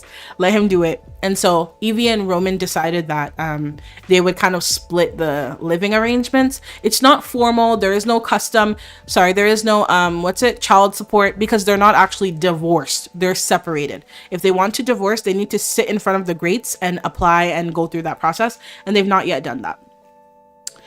Evie was also very much about the glug glug glug because she had to also adapt to, I know the pictures are still up. I know these pictures of them. She hasn't taken them down. Okay. I know it's hard. Okay. Give her some time. And she started going back to the bottle because low key Evie has a problem with nectar. Why am I just clocking that? Low key, when things get rough, Evie has a problem with the nectar. But okay. So Evie's back to the bottle because she had to kind of adjust to an empty house. At this point in time, her business is doing extremely amazing. She has a manager running things when she can't make it to the shop. They have an influx of inventory. So she busies herself with her job. But when she comes back home and Kobe isn't home, it's really tough on her. It's really lonely. And so she turned back to the bottle. Jump scared by the dog. I know, that dog looked like very terrifying. It looked like it had jaundice. The eyes were kind of yellow. I hope Kobe takes up painting like his mom. That'd be so cute. I know. I'm really excited. Let's see where he ends up. Either he ends up doing painting. He could end up being like a novelist. I just see him doing something super artsy because he's so good at it. Like literally a genius. Do you think they will divorce eventually or is there hope? I hope not. Well, we're going to have to find out. I don't know. I keep wanting better for Evie, but Evie wants Roman. I know. Yarn said, take her to rehab. She's drunk in love, I guess. She wants Roman, even though she turns him away. She rolls wants for him constantly. But you'll be glad to hear that recently she has rolled a want for Tristan, and I did lock that in because I said, okay, our girl is waking up. But we'll get there. The pictures on the wall break my heart, right? Because this was supposed to be Just the best love story. And it's really turned into something absolutely crazy. My goodness. So we end up having our cousin, Kingsley. This is Auntie Marg's son. Kingsley aged up to a teen, and we hired him. So he ended up coming over to our shop, and we hired him just to like work a couple shifts after school because he said he's saving up for a new car, and we wanted to help our cousin out, and we could use the extra help at Long Live Labadi. Then, this is a very interesting part. As you can see in the background, there's balloons with 60, and there's balloons all over. So basically, Evie is throwing a dual birthday party for Uncle Fred and Kobe. So for her dad and her son, because Uncle Fred is aging up into an elder, he's turning 60, and Kobe is aging up into a kid, and he's turning 6.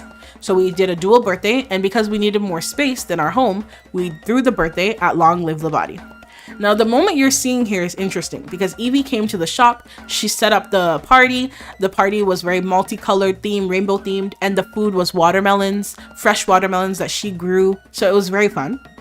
And Evie called Tristan over. Now, Tristan and Evie they still talk. Now they talk here and there, especially as it relates to Kobe. You know, sometimes Tristan helps out and stuff like that, but they're not romantically together. So Evie calls Tristan over, and she's just like, you know, I want to throw this party. What do you think? And he's like, whoa, like you went all out. These decorations are crazy. And she's like, yeah, you know, it's my dad, it's my son. These are like the two most important people in my life. So I wanted to do something big. And he's like, yeah, you know, I trust that you always come through for your family. And then and he's like, so what can I do? How can I help? And she's like, I would love if you could dress up as a clown for the kids. Like dress up as the Sim clown or whatever. Maybe there's like, you know, Paw Patrol and all these things. Maybe there's something that the kids like. And he's like, what? You want me to dress up as a clown? She's like, please, I would love if you dressed up as a clown. And so we can see here that there's a bit of a flirty situation going on. And she was like, it would make me so happy if you would dress up. Would you please, please, please? And then he's like, okay, I got you. Anything for you. So Evie knows when to turn the charm on, okay? She knows when to do a little high-pitched voice and a little please. You know, she knows. So she laid it on.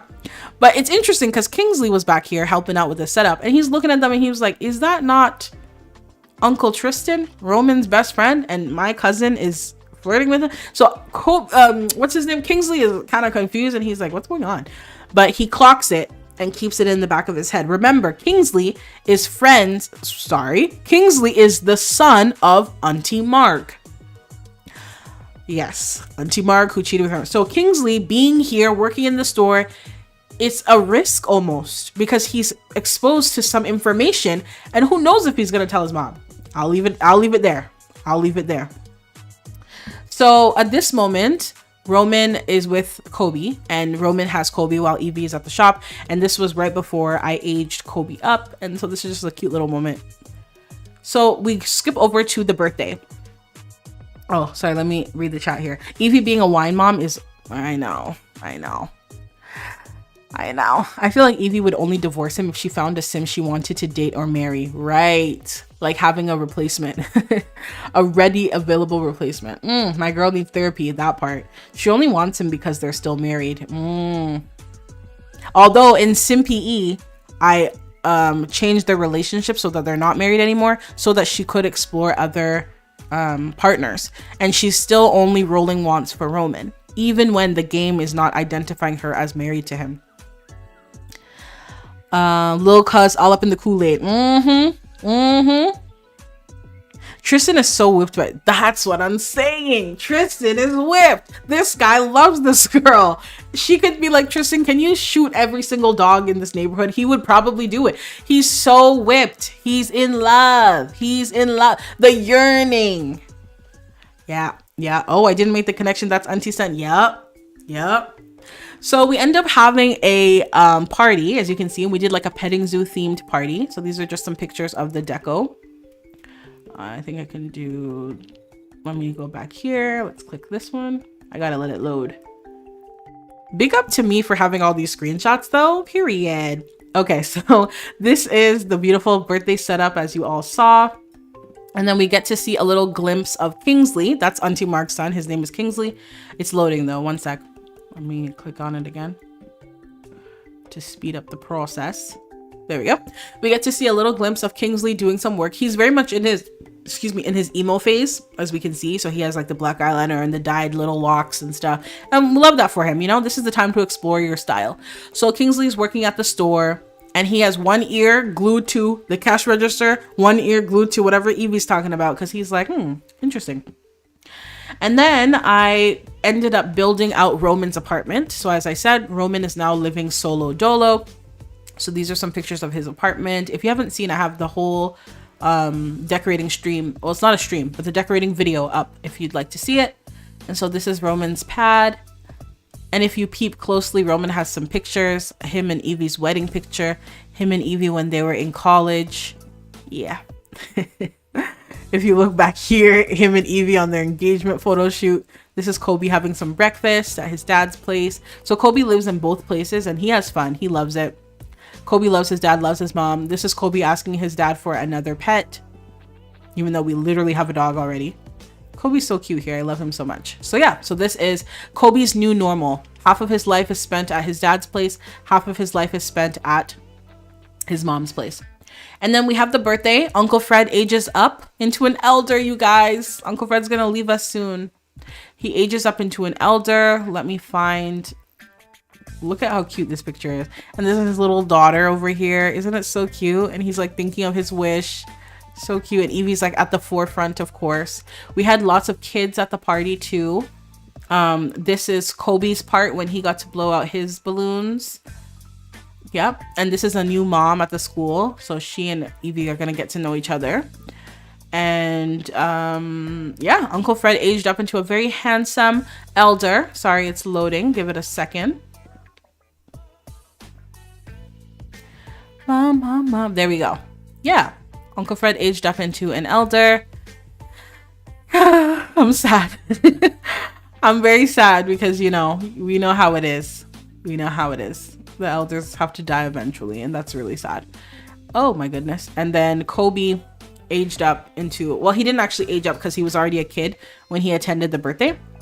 And then these are some of Kobe's friends. And if you watched my recent video, which was African Elementary, then you probably noticed some of these faces. He met these two boys in daycare, and so they were able to come to his birthday. So this is Jeremiah, and then this one is Casey.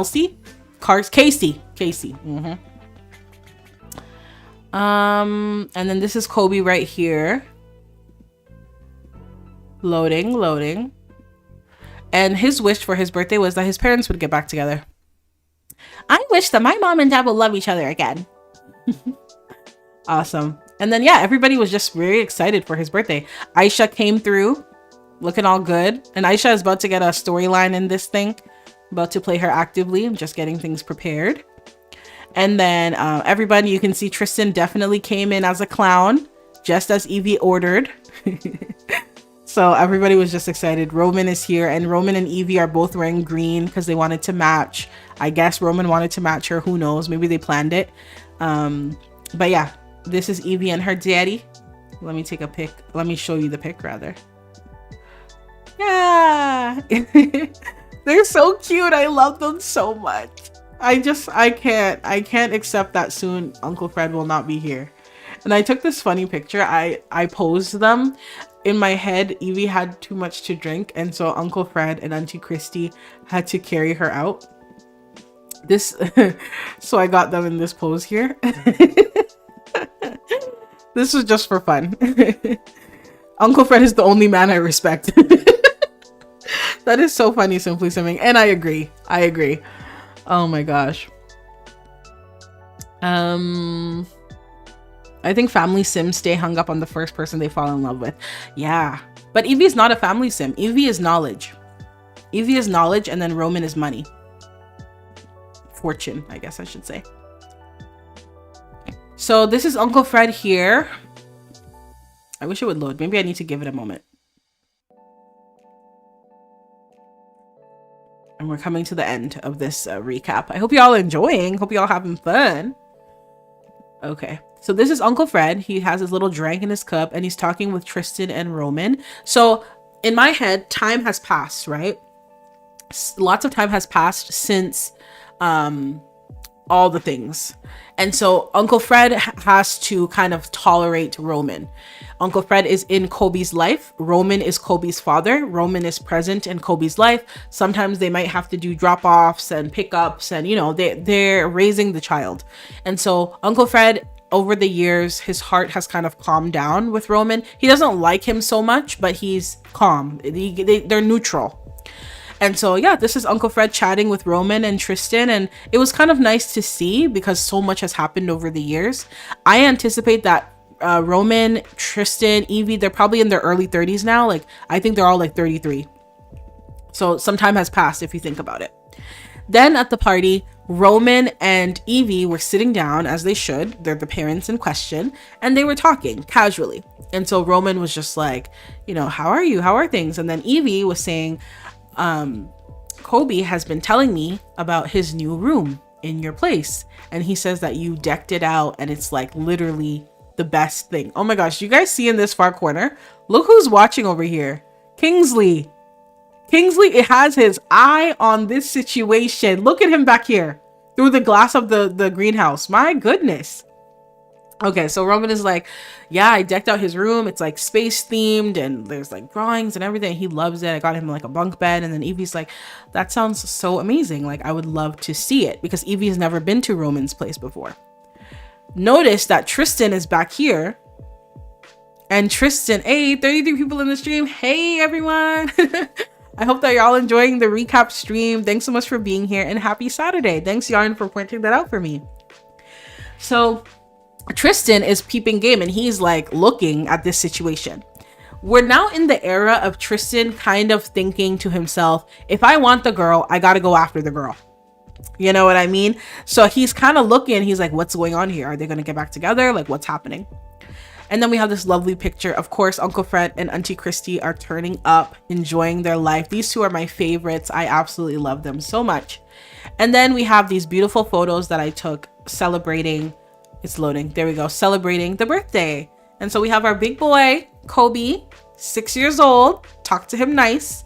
And yeah, this is his dad and his mom loving on him. So Kobe is still growing up very much like with a good solid unit. And it's not just mom and dad, right? He has his grandma and his grandpa, but he doesn't have close relationships with Roman's parents because Evie puts some limits on that. He knows them, he's cool with them, they love him, but it's not super close. Also notice that they were not here. Oh, I forgot to also say, when Evie was prepping for this birthday, before Tristan came over, Evie was prepping, and then Lydia actually came into the store, which was very shocking. Lydia came into the store and she's obviously started to argue with Evie. And so I took that as Lydia wanted to be involved in the birthday and she was upset that she wasn't involved. And Evie was like, I already told you, the day that I paid you that 20,000 simoleons, you are not going to be involved in my child's life. You're not going to be present. You're not going to be involved. This 20,000 suing me for nothing has costed you something. It's going to cost you everything. And she didn't really take Evie serious, but now the boy is 6 and you're not involved. You're not going to be around. So that did happen as well. But I love this picture and I think it's beautiful. Like, their family is beautiful. Let me know, chat. When you see this picture, what are we thinking? Roman and Evie, we want them to get back together. We want this to work, or we don't want it to work. You can say work or not work. Easy. Not Uncle Fred turning gray. I know. It's so sad. I'm like, what? This is our uncle. This is our uncle. This is the most upstanding man. And Roman had the audacity to beat him up. Are you dumb? But I'm glad that Uncle Fred was able to beat up Gideon first. Because yeah, you beat me up, but you're a different generation. I beat your dad up. We're the same generation. Okay? So I still won. Okay, period. But yeah, this is Uncle Fred, you guys. I love him so much. Evie loves her dad down. I don't know what's going to happen when Uncle Fred leaves us. And unfortunately, Uncle Fred hasn't been feeling well lately. I'm just going to put it out there. He hasn't been feeling well lately. So get ready, y'all. Get ready. Okay. So then we're with Evie in her new normal. Not work. Chans, you're so funny. Between the watermelon and the lemonade, this is one refreshing looking table. Right. Citrus. We got the tropical. We got the colorful. Yes, I love it. Honan looks like a Jordan Peele horror movie cover. Don't do Evie like that. Don't do Evie and Roman like that. We can't lie that they are cute. Hello? They are adorable. If you didn't know the lore and you saw this picture, you would say, oh my gosh, hashtag black love. You would say, oh my gosh, love them so much. That's funny, but I get you. Now that we know the context, it's hard because the pics are so wholesome, but I'm not the forgiving type. I get you. I get you. I think when I see the pictures, I'm like, oh, this could be so beautiful. Forgiveness, healing, like we could move in that direction. Roman wants to heal. He wants to get better.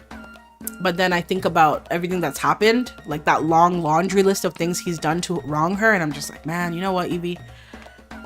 Go back to Joe. Go back to Joe. It's giving family portrait by Pink. Ooh. Okay, so party. Okay, then Evie's new normal. So this is so cute. So Evie's just here eating her ramen noodles, you know, enjoying her life because Kobe is at his dad's house. Okay. And then you guys, Kobe calls us. This is at 9 p.m. I did not set this up. I love The Sims 2. Kobe calls Evie. I answer the call. I'm like, what's going on? And then immediately her speech bubble goes soccer. And she's thinking about her kid, obviously. And then what's the last one?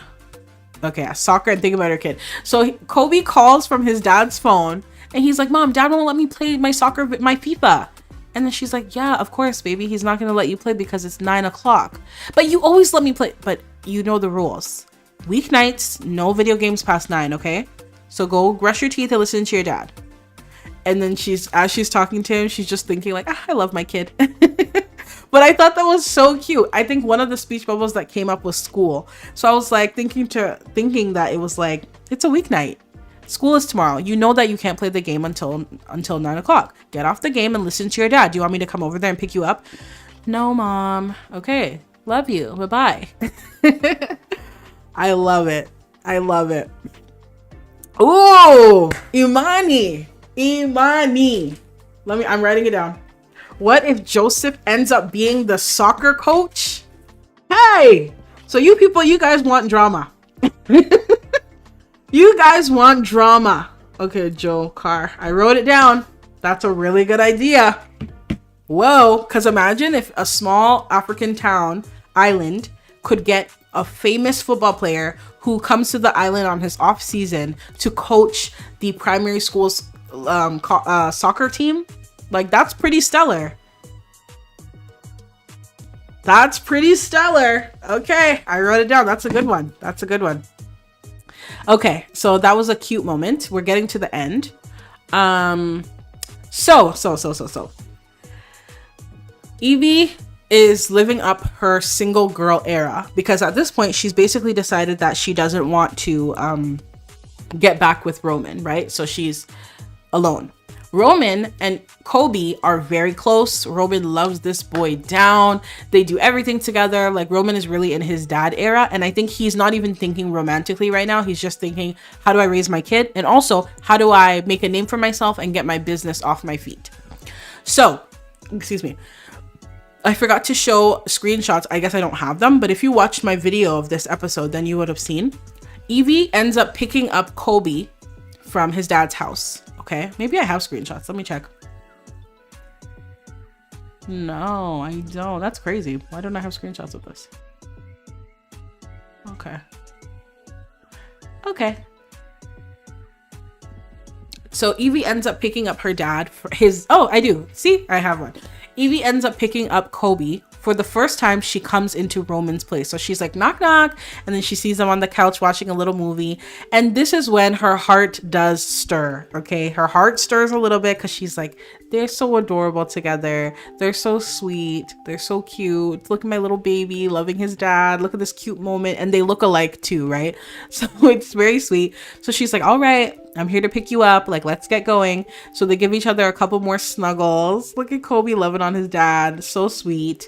Give each other a couple more cuddles. And then they leave. Okay. Once they leave, excuse me, I'm going to flip over here. Okay. Or am I saying it in the right order? Yeah. Okay. Evie picks Kobe up and they go. Okay. So now it's another day. No, I'm wrong. Evie was alone. Kobe's at his dad's house. Evie is alone. Kobe calls Tristan and she's like, hey, I want to run some errands because I have to pick up Kobe at like 4.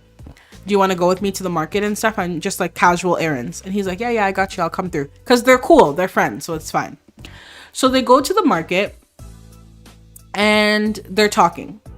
And then this is the point where Tristan is under the assumption that Evie feels the same way for him as he feels for her. Especially because you're calling me to go on these casual errands. We hang out, we talk all the time, we're cool. I did you the favor by being a clown at your kid's birthday. Me and Kobe are cool. I pick him up from school sometimes and bring him over to Long Live Labadi. So Tristan is thinking, we're almost dating, like we're close, we're cool. So at the market, Tristan is like, hey, like, can we talk for a second? And she's like, yeah, what's up? So they go to a secluded place. This is where they are. And then Tristan is just like, we've been hanging out lately. We've been seeing each other lately, spending a lot of time together. And I'm enjoying it. I'm enjoying getting to know you. I'm enjoying being around you. And like even the simple things like coming to the market, buying some beef, like the slice of life moments I enjoy with you. And I just want to like check in with you and make sure that, you're feeling this, how I'm feeling this, because I don't want us to stay here. I see that this could be something and I want to know where it can go. But I just want to know that like we're on the same page. So then Evie is like, mind you, this guy's getting pickpocketed all the while. That's funny. So Evie's like, oh, like Tristan, thank you. I'm grateful that you feel that way about me and that you want to take this to the next level. But, I don't see it that way. And he's like, what do you mean you don't see it that way? And then she's like, I just think, it's been a lot for me. And I see Roman with Kobe and how they love each other. And I just feel like if I was to get with his best friend, it would just really just cause a lot of turbulence. And I like how things are right now. And he's like, you like this? Like this hiding and this secrecy and having to be in the bushes to even hold your hand? Like this is what you want. And then she's like, I don't mind the secrecy because I don't know that I'm ready for anything really intense with you. I like how it is. I like that we have fun. I like that we talk. I like that we can shop together and talk and be together in a casual way. But I don't think I want anything more. And then Tristan is like, Evie, are you like, he's kind of like, I don't believe you. And he's like, are you kidding me right now? We spend almost every day together. I pick up your kid from school, bring him to your place of employment, drive you all home. We have dinner together. Like we are creating new routines together. Something is happening here. And you're telling me that you're okay with it being casual and secret and nothing? Is this nothing to you? And then she's like, I'm sorry. Like I cannot give you what you want. I cannot give you what you want. She's riding the fence, simply simming. Absolutely. Absolutely. Chris Eva, welcome in. Happy Saturday. We're doing a recap stream and we're talking about all the things that have happened in Labadi so far. And so at this point, Evie says, I cannot give you what you want. I can't be that for you. And I want Tristan to choose himself here. I want Tristan to say, okay, then I can't give you what you want in this casual manner either, because I want a wife. I want a woman. I want someone. I want that for Tristan. I need to know that Tristan wants that for himself. So she shuts him down. She leaves. She comes over to Roman's house and she picks up her son. So that was the order of things. Perfect. When she leaves, Roman invites his mom over and his dad as well, but the dad was busy with something. So the mom came over, Lydia, and they were talking, and Roman starts opening up about a business idea that he has. He wants to start something that has to do with relationships in Labadi. At first, it was a dating app that he wanted to develop. It's now evolved into a dating reality show that he wants to develop. And he thinks he's the perfect person to do something like this and introduce something like this into Labadi. And so he's talking to his mom about it. He has quit his family's business. He no longer works with the family business. He's living off of his savings that are dwindling down because he has this expensive condo. And so he's basically talking to his mom and he's like, Dad doesn't want to even hear me out. I have this amazing idea. All I need are some investors. I need some starting capital. I promise you it's going to blow. So his mom basically agrees and says, you know what? I believe in you, son. I'm going to give you a loan like as an investment and I expect it back, but I'm going to believe in you. And so his mom, Lydia, gives him the loan. Then Roman has another morning with Kobe and Kobe's like eating his cereal, getting ready for school, whatever. So he calls Tristan over. Tristan comes over and then Roman is basically pitching his idea to Tristan. And so Roman is like, bro, I have the best. When I tell you this is our up and up, when I tell you this is how we come up, bro, you're not even ready for my ideas, bro. And so Tristan's like, bro, what are you talking about? Like, calm down. What's going on? Tell me your idea. And then Roman's like, my idea? Reality TV. Think Bachelor. Think Love Island. Think Married at First Sight. Think 90 Day Fiancé. Think all of those viral love shows. But we bring it to the island, bro. We bring it to Labadi. And then Tristan is like, what do you know about romance? What do I know? Look at my life. Look at my story. Like, I'm the perfect person to produce a show like this. So Tristan is kind of like, okay. And then Roman's like, bro, my idea, it's going to take us to the next level. Like, we're going to come out of the hood with this idea. And Tristan's like, you were never in the hood. You were raised by rich parents. What do you mean? So Tristan is basically like, so what's my role in it? Like, why am I in it now? What do you want from me? And Roman's like, I want you to be the dude, the guy, the candidate, the guy that all the girls vie for. And he's like, what? You want me to be the Bachelor of Labadi? Yes, bro. That's exactly what I want. I want you to be the Bachelor of Labadi. Can you see it now? Your face on billboards. And what makes you think I want to be the Bachelor of Labadi, Roman? You need to chill out. Who told you that I want to be the Bachelor? Bro, you're moody, you're mysterious, but you're nice, you're artistic, you got a good face, everybody likes you. Got a good body, you're fit, everybody likes you. And you've been single for how long? I've tried to set you up with everybody I know. You never are into it. It's a win-win. You get to be famous, you get to make money, I make money, we make money. We could blow this thing up. Yeah. Long live Labadi for real. Long love Labadi. Ooh. But then Evie's copyright. Need a Labadi Love Island. That's what I'm hinting towards. Y'all get ready. That's our summer series. We are doing a Labadi Love Island, everybody. This is the big announcement. It's not that big, but you know what I mean. This is the big announcement. We are doing a Long Live Labadi. No, we're doing a Labadi Love Island. And Tristan is going to be it's a remix because it's a Love Island Bachelor fusion where there's one guy and then several girls and they all have to vie for him, but it's still beachy, casual, chatty. You know what I mean? So this is Roman's big idea and he's pitched it to Evie. He's pitched it to Tristan and Tristan is like, bro, I don't know.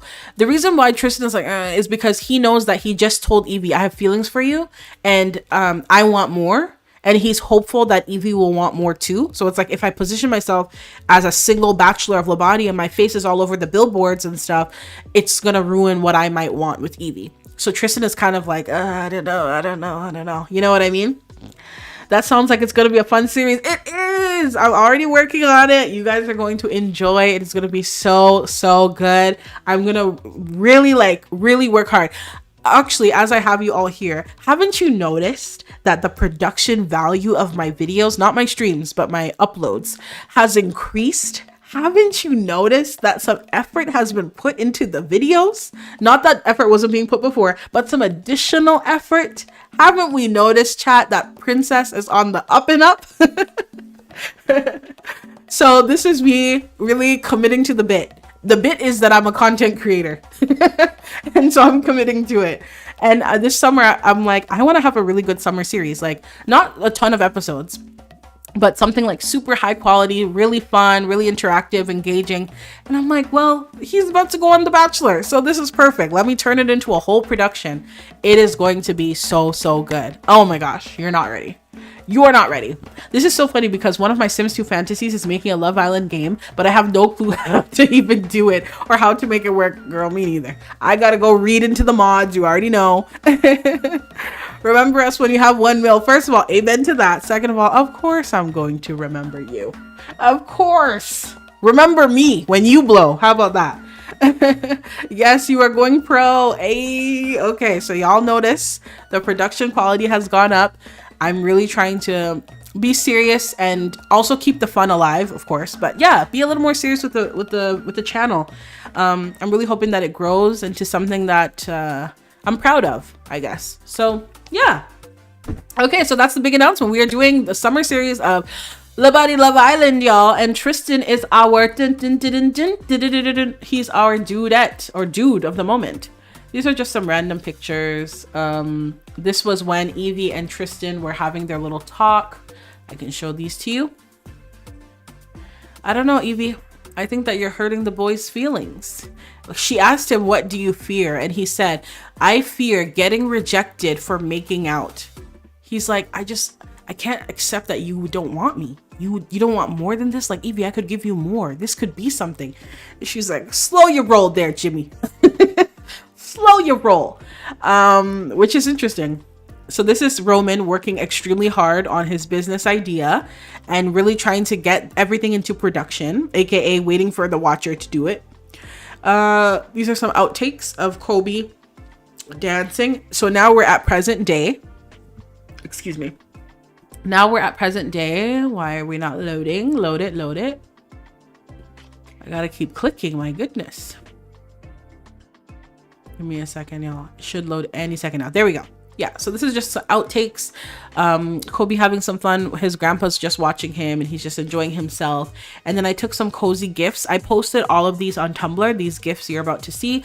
And so I'm into gifts. I think that they're so cozy and nice. I wish it would load faster though. Okay, I don't know. It's not loading fast enough and I want to just move on. So these are some gifts. And this is Evie's new normal. She dyed her hair back black. She's loving on her baby boy. She's not seeing anybody at the moment. She is considering what Tristan has said. She recently rolled a want, and that want was to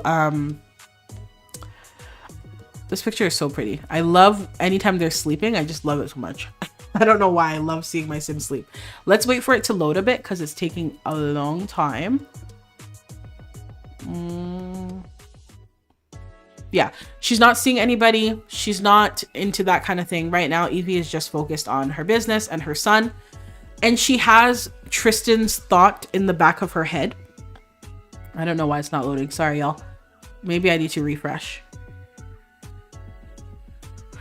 I mean, it has been open for several hours, so perhaps a refresh is due. Where was I? After the gifts. Will the gift load? No,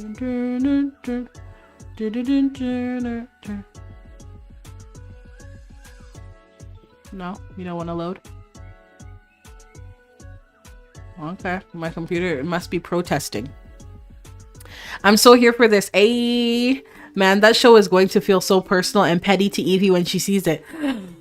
I would love if there's an episode where Evie could just storm in and be like, wait, like right before he gives the rose to somebody. Wait, I love you. But at that point, it's a little too late, girl. And I don't think Evie would do that. That's so embarrassing. And then Roman, the producer on set, is like, huh, what's going on? Oh, that would actually be crazy.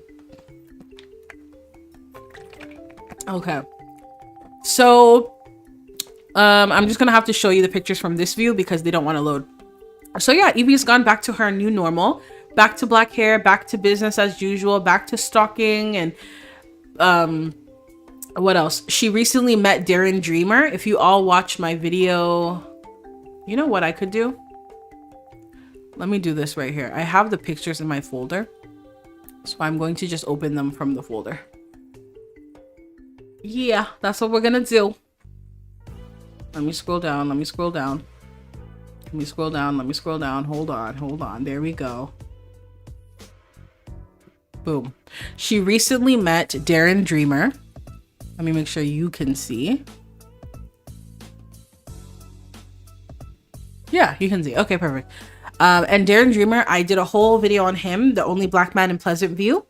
And so she met him and he came into the store. I did place him in Labadi because in my head canon, he is trying to explore his roots. And so he's come to Labadi to kind of investigate and things like that. He's older, so he's not a younger adult. He's like maybe like 55. And so he's actually Tristan's mentor, because Darren Dreamer in this world is a renowned artist and Tristan is also an artist. And so he is Tristan's mentor. And so he came into the shop and I thought that was lovely. We can see Evie has some purple hair here. I really like that on her. And then somebody came into the shop. This person, let me show you. I can't remember her name. This lady came into the shop and she was like, hey, like what you have going on here is so amazing. And then she said this: I run my own business and we could really use a smart sim like you on our team. Evie, how do you like to start working in the education career as an elementary school teacher level 4 for me right now? This is a great opportunity since this is not an entry level job. So how I understood this is that Evie has been asked if she would do a program for the kids at Labadi Primary Academy, Bright Academy, to teach them gardening, because the greats are pushing experiential learning, hands-on learning, community partnership in learning.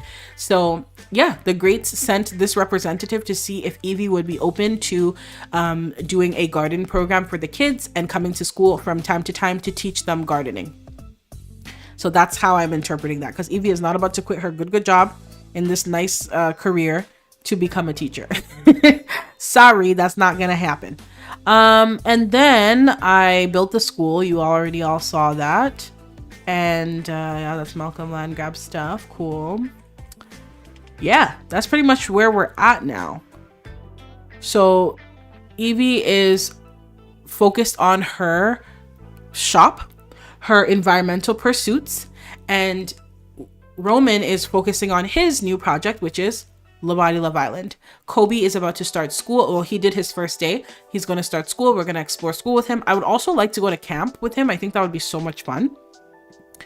And yeah, I think we've made it to the end of the recap, y'all. W's in the chat. That was 2 hours and 52 minutes. W's in the chat, y'all. We made it. We made it. This was a lot. We started from way back when. Imagine if we started from the beginning of the story. Oh my goodness. We'd be here for 5 hours. Just came back and got hit with Darren Dreamer realness. Hey, yes, Darren Dreamer is in Labadi. He's searching for his roots, trying to find out about his culture. And in my headcanon, his roots belong in Labadi. So I plopped him in here. And he is Tristan's art mentor, since he's a renowned artiste. I love that. This is the only good idea Roman has ever had because it benefits us. Exactly. Oh my gosh, that's so funny. Curious Dade. Hello, welcome in. Sorry, I didn't see your chat earlier. Welcome. We just did a whole recap stream on Labadi. I guess like the latter half of the season 1, and as we prep for season 2. And I am going to be working on a new summer series called Labadi Love Island, and Tristan is going to be our heartthrob. Maybe that's what I'll call it. So okay, so while I have you here, thank you for all the W's in the hold on, let me finish reading the chat before I say what I was gonna say. Oh, does that mean Roman is going to find out about Trevi? We're gonna have to see, because I think Evie is going to definitely come on set some days, right, to see like what's this all about. I was even thinking Evie might be like a sponsor for the show, like you know, when you have, yeah, like a sponsor. So she might have some stakes in the show to make some money, because period. And then she might come on set to just see how things are going. And of course, if my baby daddy has a show and it's like all the talk of the town, I want to come and see the show. So she might come and see all the girls rubbing up on Tristan, kissing up on Tristan, doing challenges to win Tristan's time and attention. And she might become conflicted with her feelings. Or she might not give a heck because she's more interested in Roman. And we can kind of settle it. If you want him, girl, this is the time, because he's about to win 100,000 simoleons and fly off into the sunset with one of these girls on the show. In their bikinis, mind you. They all look good. So wake it up. I love that hair on her, right? So beautiful. Roman is allowed to be angry, of course, but he better keep it focused on Tristan more than Evie, because sleeping with your best friend is way less heinous than sleeping with her aunt. period. And her aunt was basically like her mother. Exactly. Roman has no room to be upset. They didn't sleep together when they were actively together. They were separated. You already messed our marriage up by going with my aunt mom. So what do you have to be upset about? We're two consenting adults. What's the issue? He's your best friend, right? But that was my mom. That was my aunt mom. So, you know, you can be mad for a bit, but you got to get over it. But knowing Roman, he will not get over it. He'll probably do like a smear campaign on Tristan. It'll be so bad. Oh my gosh. So yeah, buckle up, y'all. Get ready. I'm so excited for Labadi Love Island. You have no idea. Hey, if you're doing it while Real Love Island is airing, that's so iconic. That's my plan. That's my plan. I hope so. I'm hoping it can make sense. I'm hoping so, because I think that'll be more fun then, because we have the active show running, and then I can take inspo from some of their challenges and stuff. But it won't be super long. It'll just be like a 3-4 part. I'll try to make the parts as long as possible. I want to really like high production. I want like the little confessionals. Like I really want to go in. So we'll see, but I'm very grateful for you all. You all have been really supporting my channel. The videos are doing well. I'm very grateful. It takes a lot of time to film and edit. I'm sure you all know we play Sims here. It takes so much time. And this is not my job. Like I go to work and stuff. So it takes a lot of time to prep and plan stuff. So I'm very grateful. So anytime you see my content and you thumbs up and you comment and you subscribe and you interact with it, it's totally helping YouTube push out my videos, which is helping me. So I'm very, very grateful. And the streams too. You guys hung out with me for literally 2 hours and 56 minutes.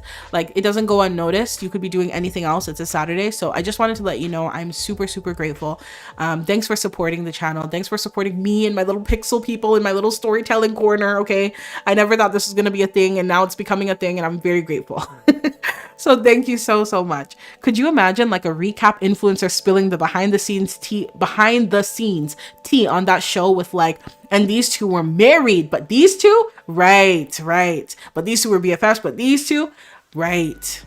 Ooh, you know what, that's a good idea. A little gossipy recap after each episode, maybe in photo form. That's actually fun. And then everybody can leave their comments and stuff. You know what, you guys? I would love if you all, I'll do an official post, but while I have you, I would love if you all created beautiful Sims for this specific challenge. It would be female, like woman Sims for the episodes. That would be really cool if you all made really nice Sims and I would put them in my game and we see who Tristan falls in love with. I'll make an official post on the community tab for that, but that would be so cool. I'm writing it down. Sim submissions. That would be so much fun. Angry Peanut, I need to know what happened to the aunt. Like, does she still have contact with Fred? Oh, okay. Let me show you. First, I need to... What episode was it? I need to figure out what episode, because I have a little scene here that I filmed where we got to see Auntie Marg and Uncle Fred have a bit of a showdown, and maybe we can watch that right now. That could be fun, because that kind of tells us where things are at. More things are gonna pop off with Uncle Fred with Auntie Marg, because Auntie Marg's son is working at Evie's store and is for some reason kind of acting like a spy. So yeah, it's interesting. Let me play this video for you and we can see how it happened with Auntie Marg and Uncle Fred. Sorry, it's gonna make noise for 1 second and then it'll stop. There we go. It didn't even make the noise. Okay, I'm loading it. 1 sec. And I should probably fix this again. Should I refresh this? I zoomed in my screen, so let me fix it and zoom out. Give me a second, y'all. It's gonna be a little janky for like 5 seconds and then it'll go back to normal.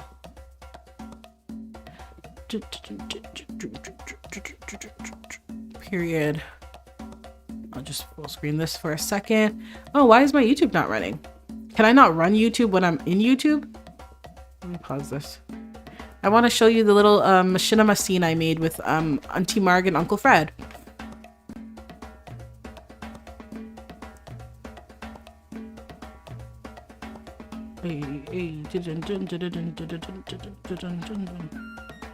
Playback. Oh, am I not going to be able to show it to you?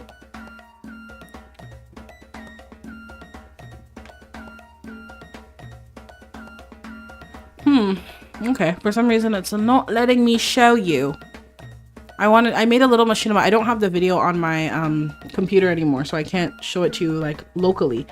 So that's why I'm refreshing the video, but it's not playing. That's so sad.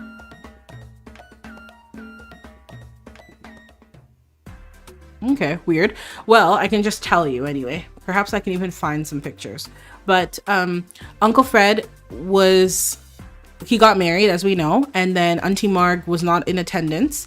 And Auntie Marg just kept her distance and done her own thing, and she's just been doing, you know, her own stuff with her salon. So Uncle Fred ended up going to Auntie Marg's shop one evening. He was walking and he ended up just going to her shop. And this was after Roman confessed to everything. And he went to her shop and he was just like, hey, like, we obviously need to talk. You know, what's going on? Explain everything to me. And Auntie Marg was really angry. She was bitter. She was reserved. She wasn't willing to divulge much information. And she was just basically like, Evie has had everything. You know, Evie's had it easier than I have. Everybody cares about Evie. Everybody cares about what Evie needs, what Evie wants, but nobody cares about my side of the story. You know, I've had to raise that girl and watch her get everything that I've never had. I've struggled too. It's been hard for me too, because Auntie Marg was once married. She has 2 kids, and that person is no longer present in her life. So Auntie Marg was basically just kind of like frustrated that Fred couldn't understand that, you know, she isn't just some grimy homewrecker, but like she was going through a painful time too. And then Uncle Fred was like, I get that. You know, I want to understand you, but my daughter's husband, that's where you go for relief and respite. That's where you go for care. And Uncle Fred it wasn't working. Like the communication wasn't there. Auntie Margaret was very frustrated, was very hurt. And I think she asked Frederick to leave. And then he said, you're my sister. You know, you got married and I was thinking about the fact that you're not there. You're not present. I got married. Yeah, he got married and his sister was not present. And he was just trying to say, like, how can we fix it if you don't want to talk? If you don't want to share, if you don't divulge information. And Auntie Marg was not having it. She's just an unhealed person. But I think the thing is that Evie reminds Auntie Margaret of herself. Auntie Margaret remembers a time when she was young, when she was creative, when she had energy, when she was beautiful. I'm not saying she's not beautiful now. And what is this? Is this paused? Okay, yeah, it is paused. Perfect. And Auntie Marg remembers a time where she used to be sought after by men and stuff like this. And now she's older and she has children and her viewpoints are jaded. And Roman offered her something that was special, something she never got from anyone. And that was like a boost to her. And she's been watching Evie get everything and she just felt like, what about me? And that obviously that's just not acceptable. That's not acceptable. Do I think she's envious of Evie? Absolutely. Absolutely. Evie, the thing is, Auntie Marg forgets that Evie had it rough growing up too. Evie grew up with a dad who was not wealthy, who worked at a farm, worked day and night like a dog because he had to make ends meet. He had to pay school fees. He had to pay rent. He had to pay X, Y, and Z. Evie grew up having it rough. Remember when we started this series? She was babysitting her cousins, going to school, doing beach cleanup and environmental projects, waking up super early to work at a coffee shop just to pay her school fees. Like, it wasn't so smooth sailing. She grew up without a mom. She doesn't know who her mom is. You know, she grew up having to be superwoman, be in control, cook her dad meals, make sure the house is okay. Evie has not had it super, super easy. And then when she finds a guy, likes the guy, she gets pregnant on their first woohoo in the car, and then is experiencing so much abuse from his parents. This is not easy. But Auntie Marg is so like delusional. She thinks that everything has come so easy for Evie and we all have to bow down to Evie and we all have to cater to Evie and like, what about me? But like, I don't agree, you know? I don't agree. Not a Labadi after son. I was low-key gonna ask if I could commission you for a sim. LOL. I'm asking y'all for sims and then you're asking me for a sim. That is so funny. I've had a great time on this stream. Simply simming, thanks so much. I'm so glad. Yes, please drop a bombshell on Tristan. I am not ready. Please take good pictures of the sim. It can have CC. I don't care. I'll download whatever you have. It doesn't bother me. Make them a baddie. Y'all have seen the standard of sims I create. You know what this house is about, okay? Make the sim fine, beautiful. I need Tristan's neck to be turned away from Evie into the hands of his future. Okay, please. Oh my gosh. She's unhealed. She needs to learn to decenter these men sims, and that's the problem. Auntie Marg is very male-centered. If a man compliments her, it means everything. If a man likes her, it validates her. She is very male-centered, and she's envious that Evie is not male-centered and yet attracts so many men. You know what I mean? It's so easy for her, but it's not. It's just her energy. It's just her energy. So yeah, basically the family has pretty much cut Auntie Marg off. As you recall, Uncle Fred had a birthday. Kingsley was at the birthday. Sarai, who is Kingsley's sister, Auntie Marg's daughter, was not present. Kingsley could come because he's a teenager. He can go where he wants to go. But Auntie Marg prevented Sarai from coming to Uncle Fred and Kobe's birthday. Auntie Marg kept her daughter at home because she said, no, we don't associate with those people. If your brother wants to go, let him go. You are staying home. So Auntie Marg still has a beef. But what I'm scared about is Kingsley seems to be a little bit suspicious. He also has an attitude. When I tell him to come into work, he's always complaining. And I worry that either he's going to do something detrimental in terms of stealing money or something because he's so gung-ho on buying his first car, or he's going to get intel about what's going on in Evie's life, pass that on to Mark, who might pass that on to Roman, right? And she'll be like, oh, you want your little happy family back? Well, are you aware that your bestie is sleeping with your wife? You know, and then mess it all up. So it can go either way. I'm concerned about that. But I was like, let me calm down. I'm being kind of insane. I have never taken a Sims commission before. I feel like, you know what? I will do something when I hit 5,000 subscribers, which should be hopefully soon. I'm at like 4,000 something. I will do a sim dump. I will do a sim dump with like a couple of townies, and then you can all download them. Okay. That'll be my gift to you. I will send someone all the way from Utah. Hey, make sure to write them a little bio. I will put all of this on my community post so that you can know what information to provide and like the eligibility criteria. Oh, this is going to be so much fun. Please put a little bio. Let us know, the sim, who they are, all these kind of things. Yes, I want a baddie from New Trattery. I want a baddie from every BACC challenge that you have ever done. Okay, bring your baddest baddie out. Bring your baddest bee out, period. Let's see. Creole baddie incoming per. Auntie needs to go on. Auntie Marg on the dating. That's crazy. I don't even think she'd get past the interview because Roman would be doing them. He'd be like, oh, so you want me and now you want my bestie? Oh my gosh. As soon as you mentioned it, I was like, I will pay to be on Labadi Love Island. But I'll probably need to make my own now that you say we can. Absolutely. Absolutely. Okay, y'all. So I've been streaming for 3 hours. I know we didn't actually get to the gameplay. My plan today was to, let me show ya. Where did I just put that? Right here.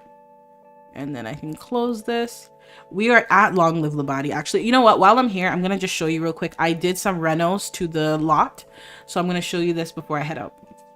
Long Live Labadi is different now, okay? It's different now. So I ended up shrinking the lot. Before, in the back, we had horses, and there were like two shed areas and stuff. I cut that all out. Okay, cut that all out. I ended up shrinking the lot, so now it's like this because it was too big. It's very difficult to tend to the horses and to also plant stuff, harvest stuff, make the seeds. I feel like if I want a butcher or like a horse rearing farm or something, it needs to be a totally separate lot that's dedicated to that. I have all this stuff out here because my plan today was we are doing the gardening club, right? Remember Evie was approached to create a gardening club for the kids. So I wanted to bring out a bunch of stuff out here and start decorating the area where the kids will come out. I guess it's not just kids, anybody, but we're having specific classes for kids. And I am going to recolor some of these signs out here. And yeah, I wanted to create like a little learning center under the shade of the trees. That was my initial plan today. Evie is here. She's harvesting some pole beans. It's 3 o'clock. We're gonna pick up Kobe from school very soon. Or is Kobe with his dad? No, we're gonna pick him up from school. And then over here, the inside is a little different, nothing too crazy. Everything here looks the same, but I did add this section here. So inside here, you have the area to buy compost bins. And then over here, you have the area to buy sprinklers. So now we sell compost bins, we sell sprinklers. I still need to work on the, what is this again? The break room. So that's not done. And then outside is a little bit different.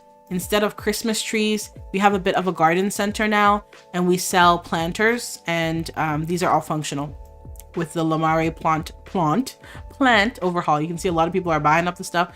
Let me show you what it looks like when they're not doing that.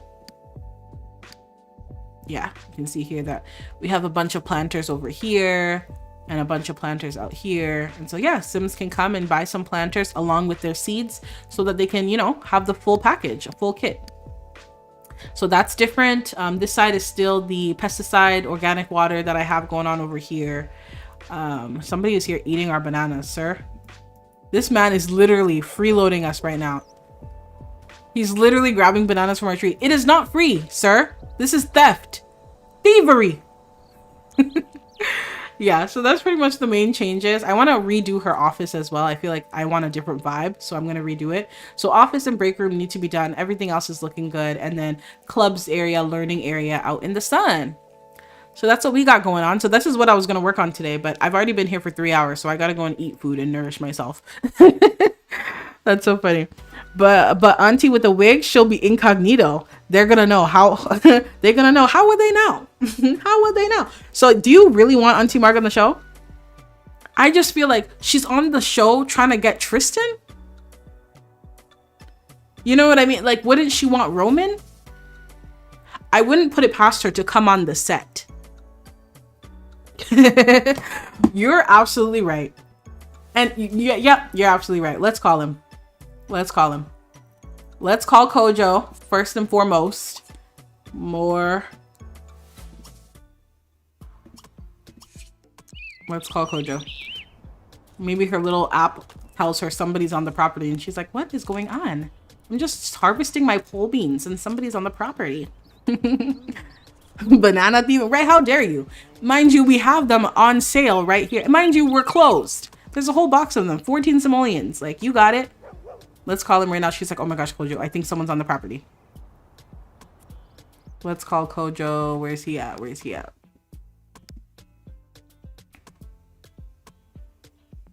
Kojo!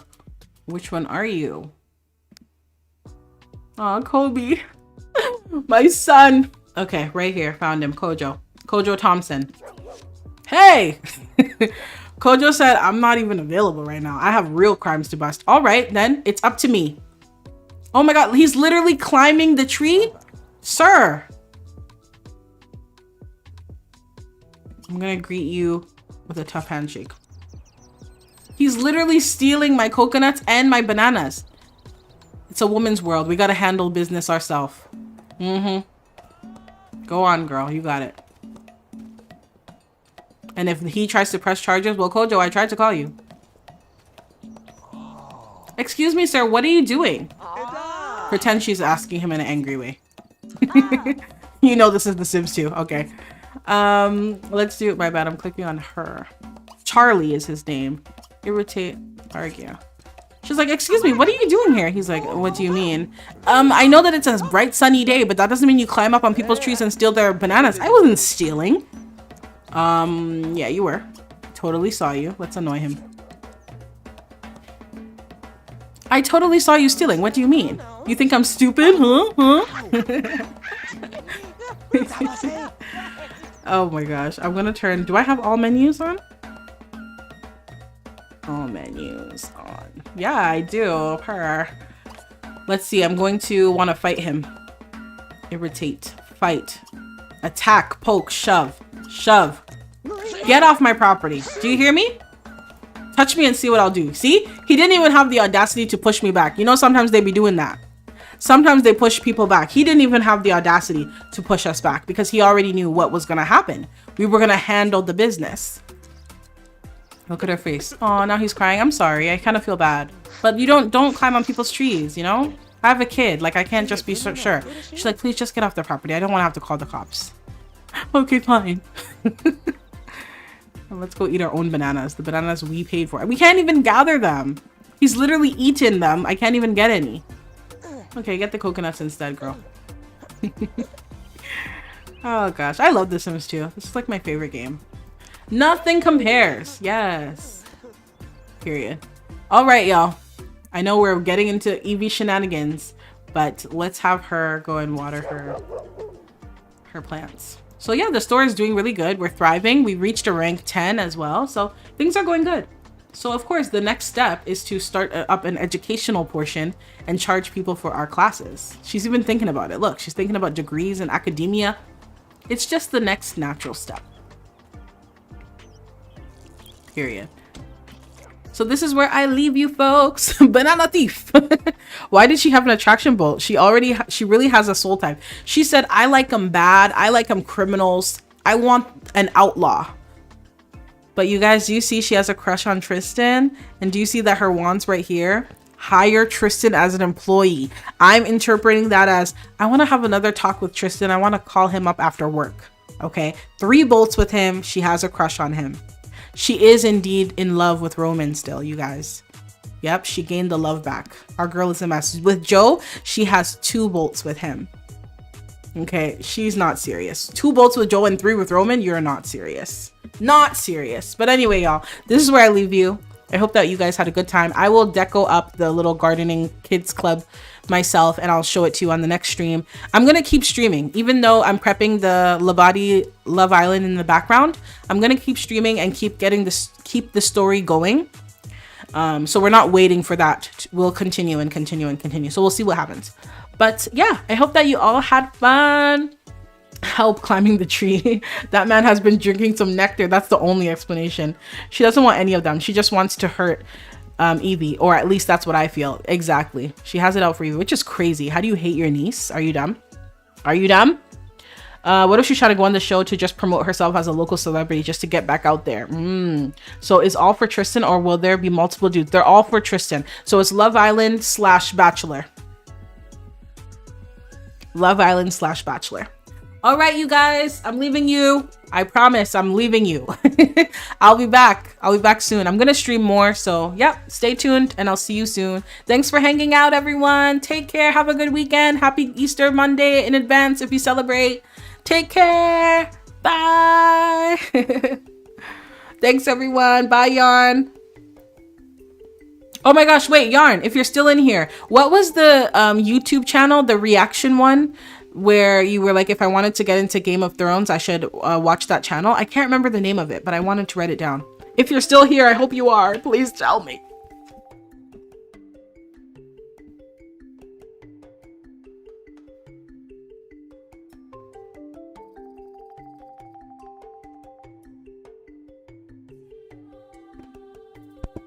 Bye, Simply Simming. Take care. Bye, Tange. Take care. See you. See you next time.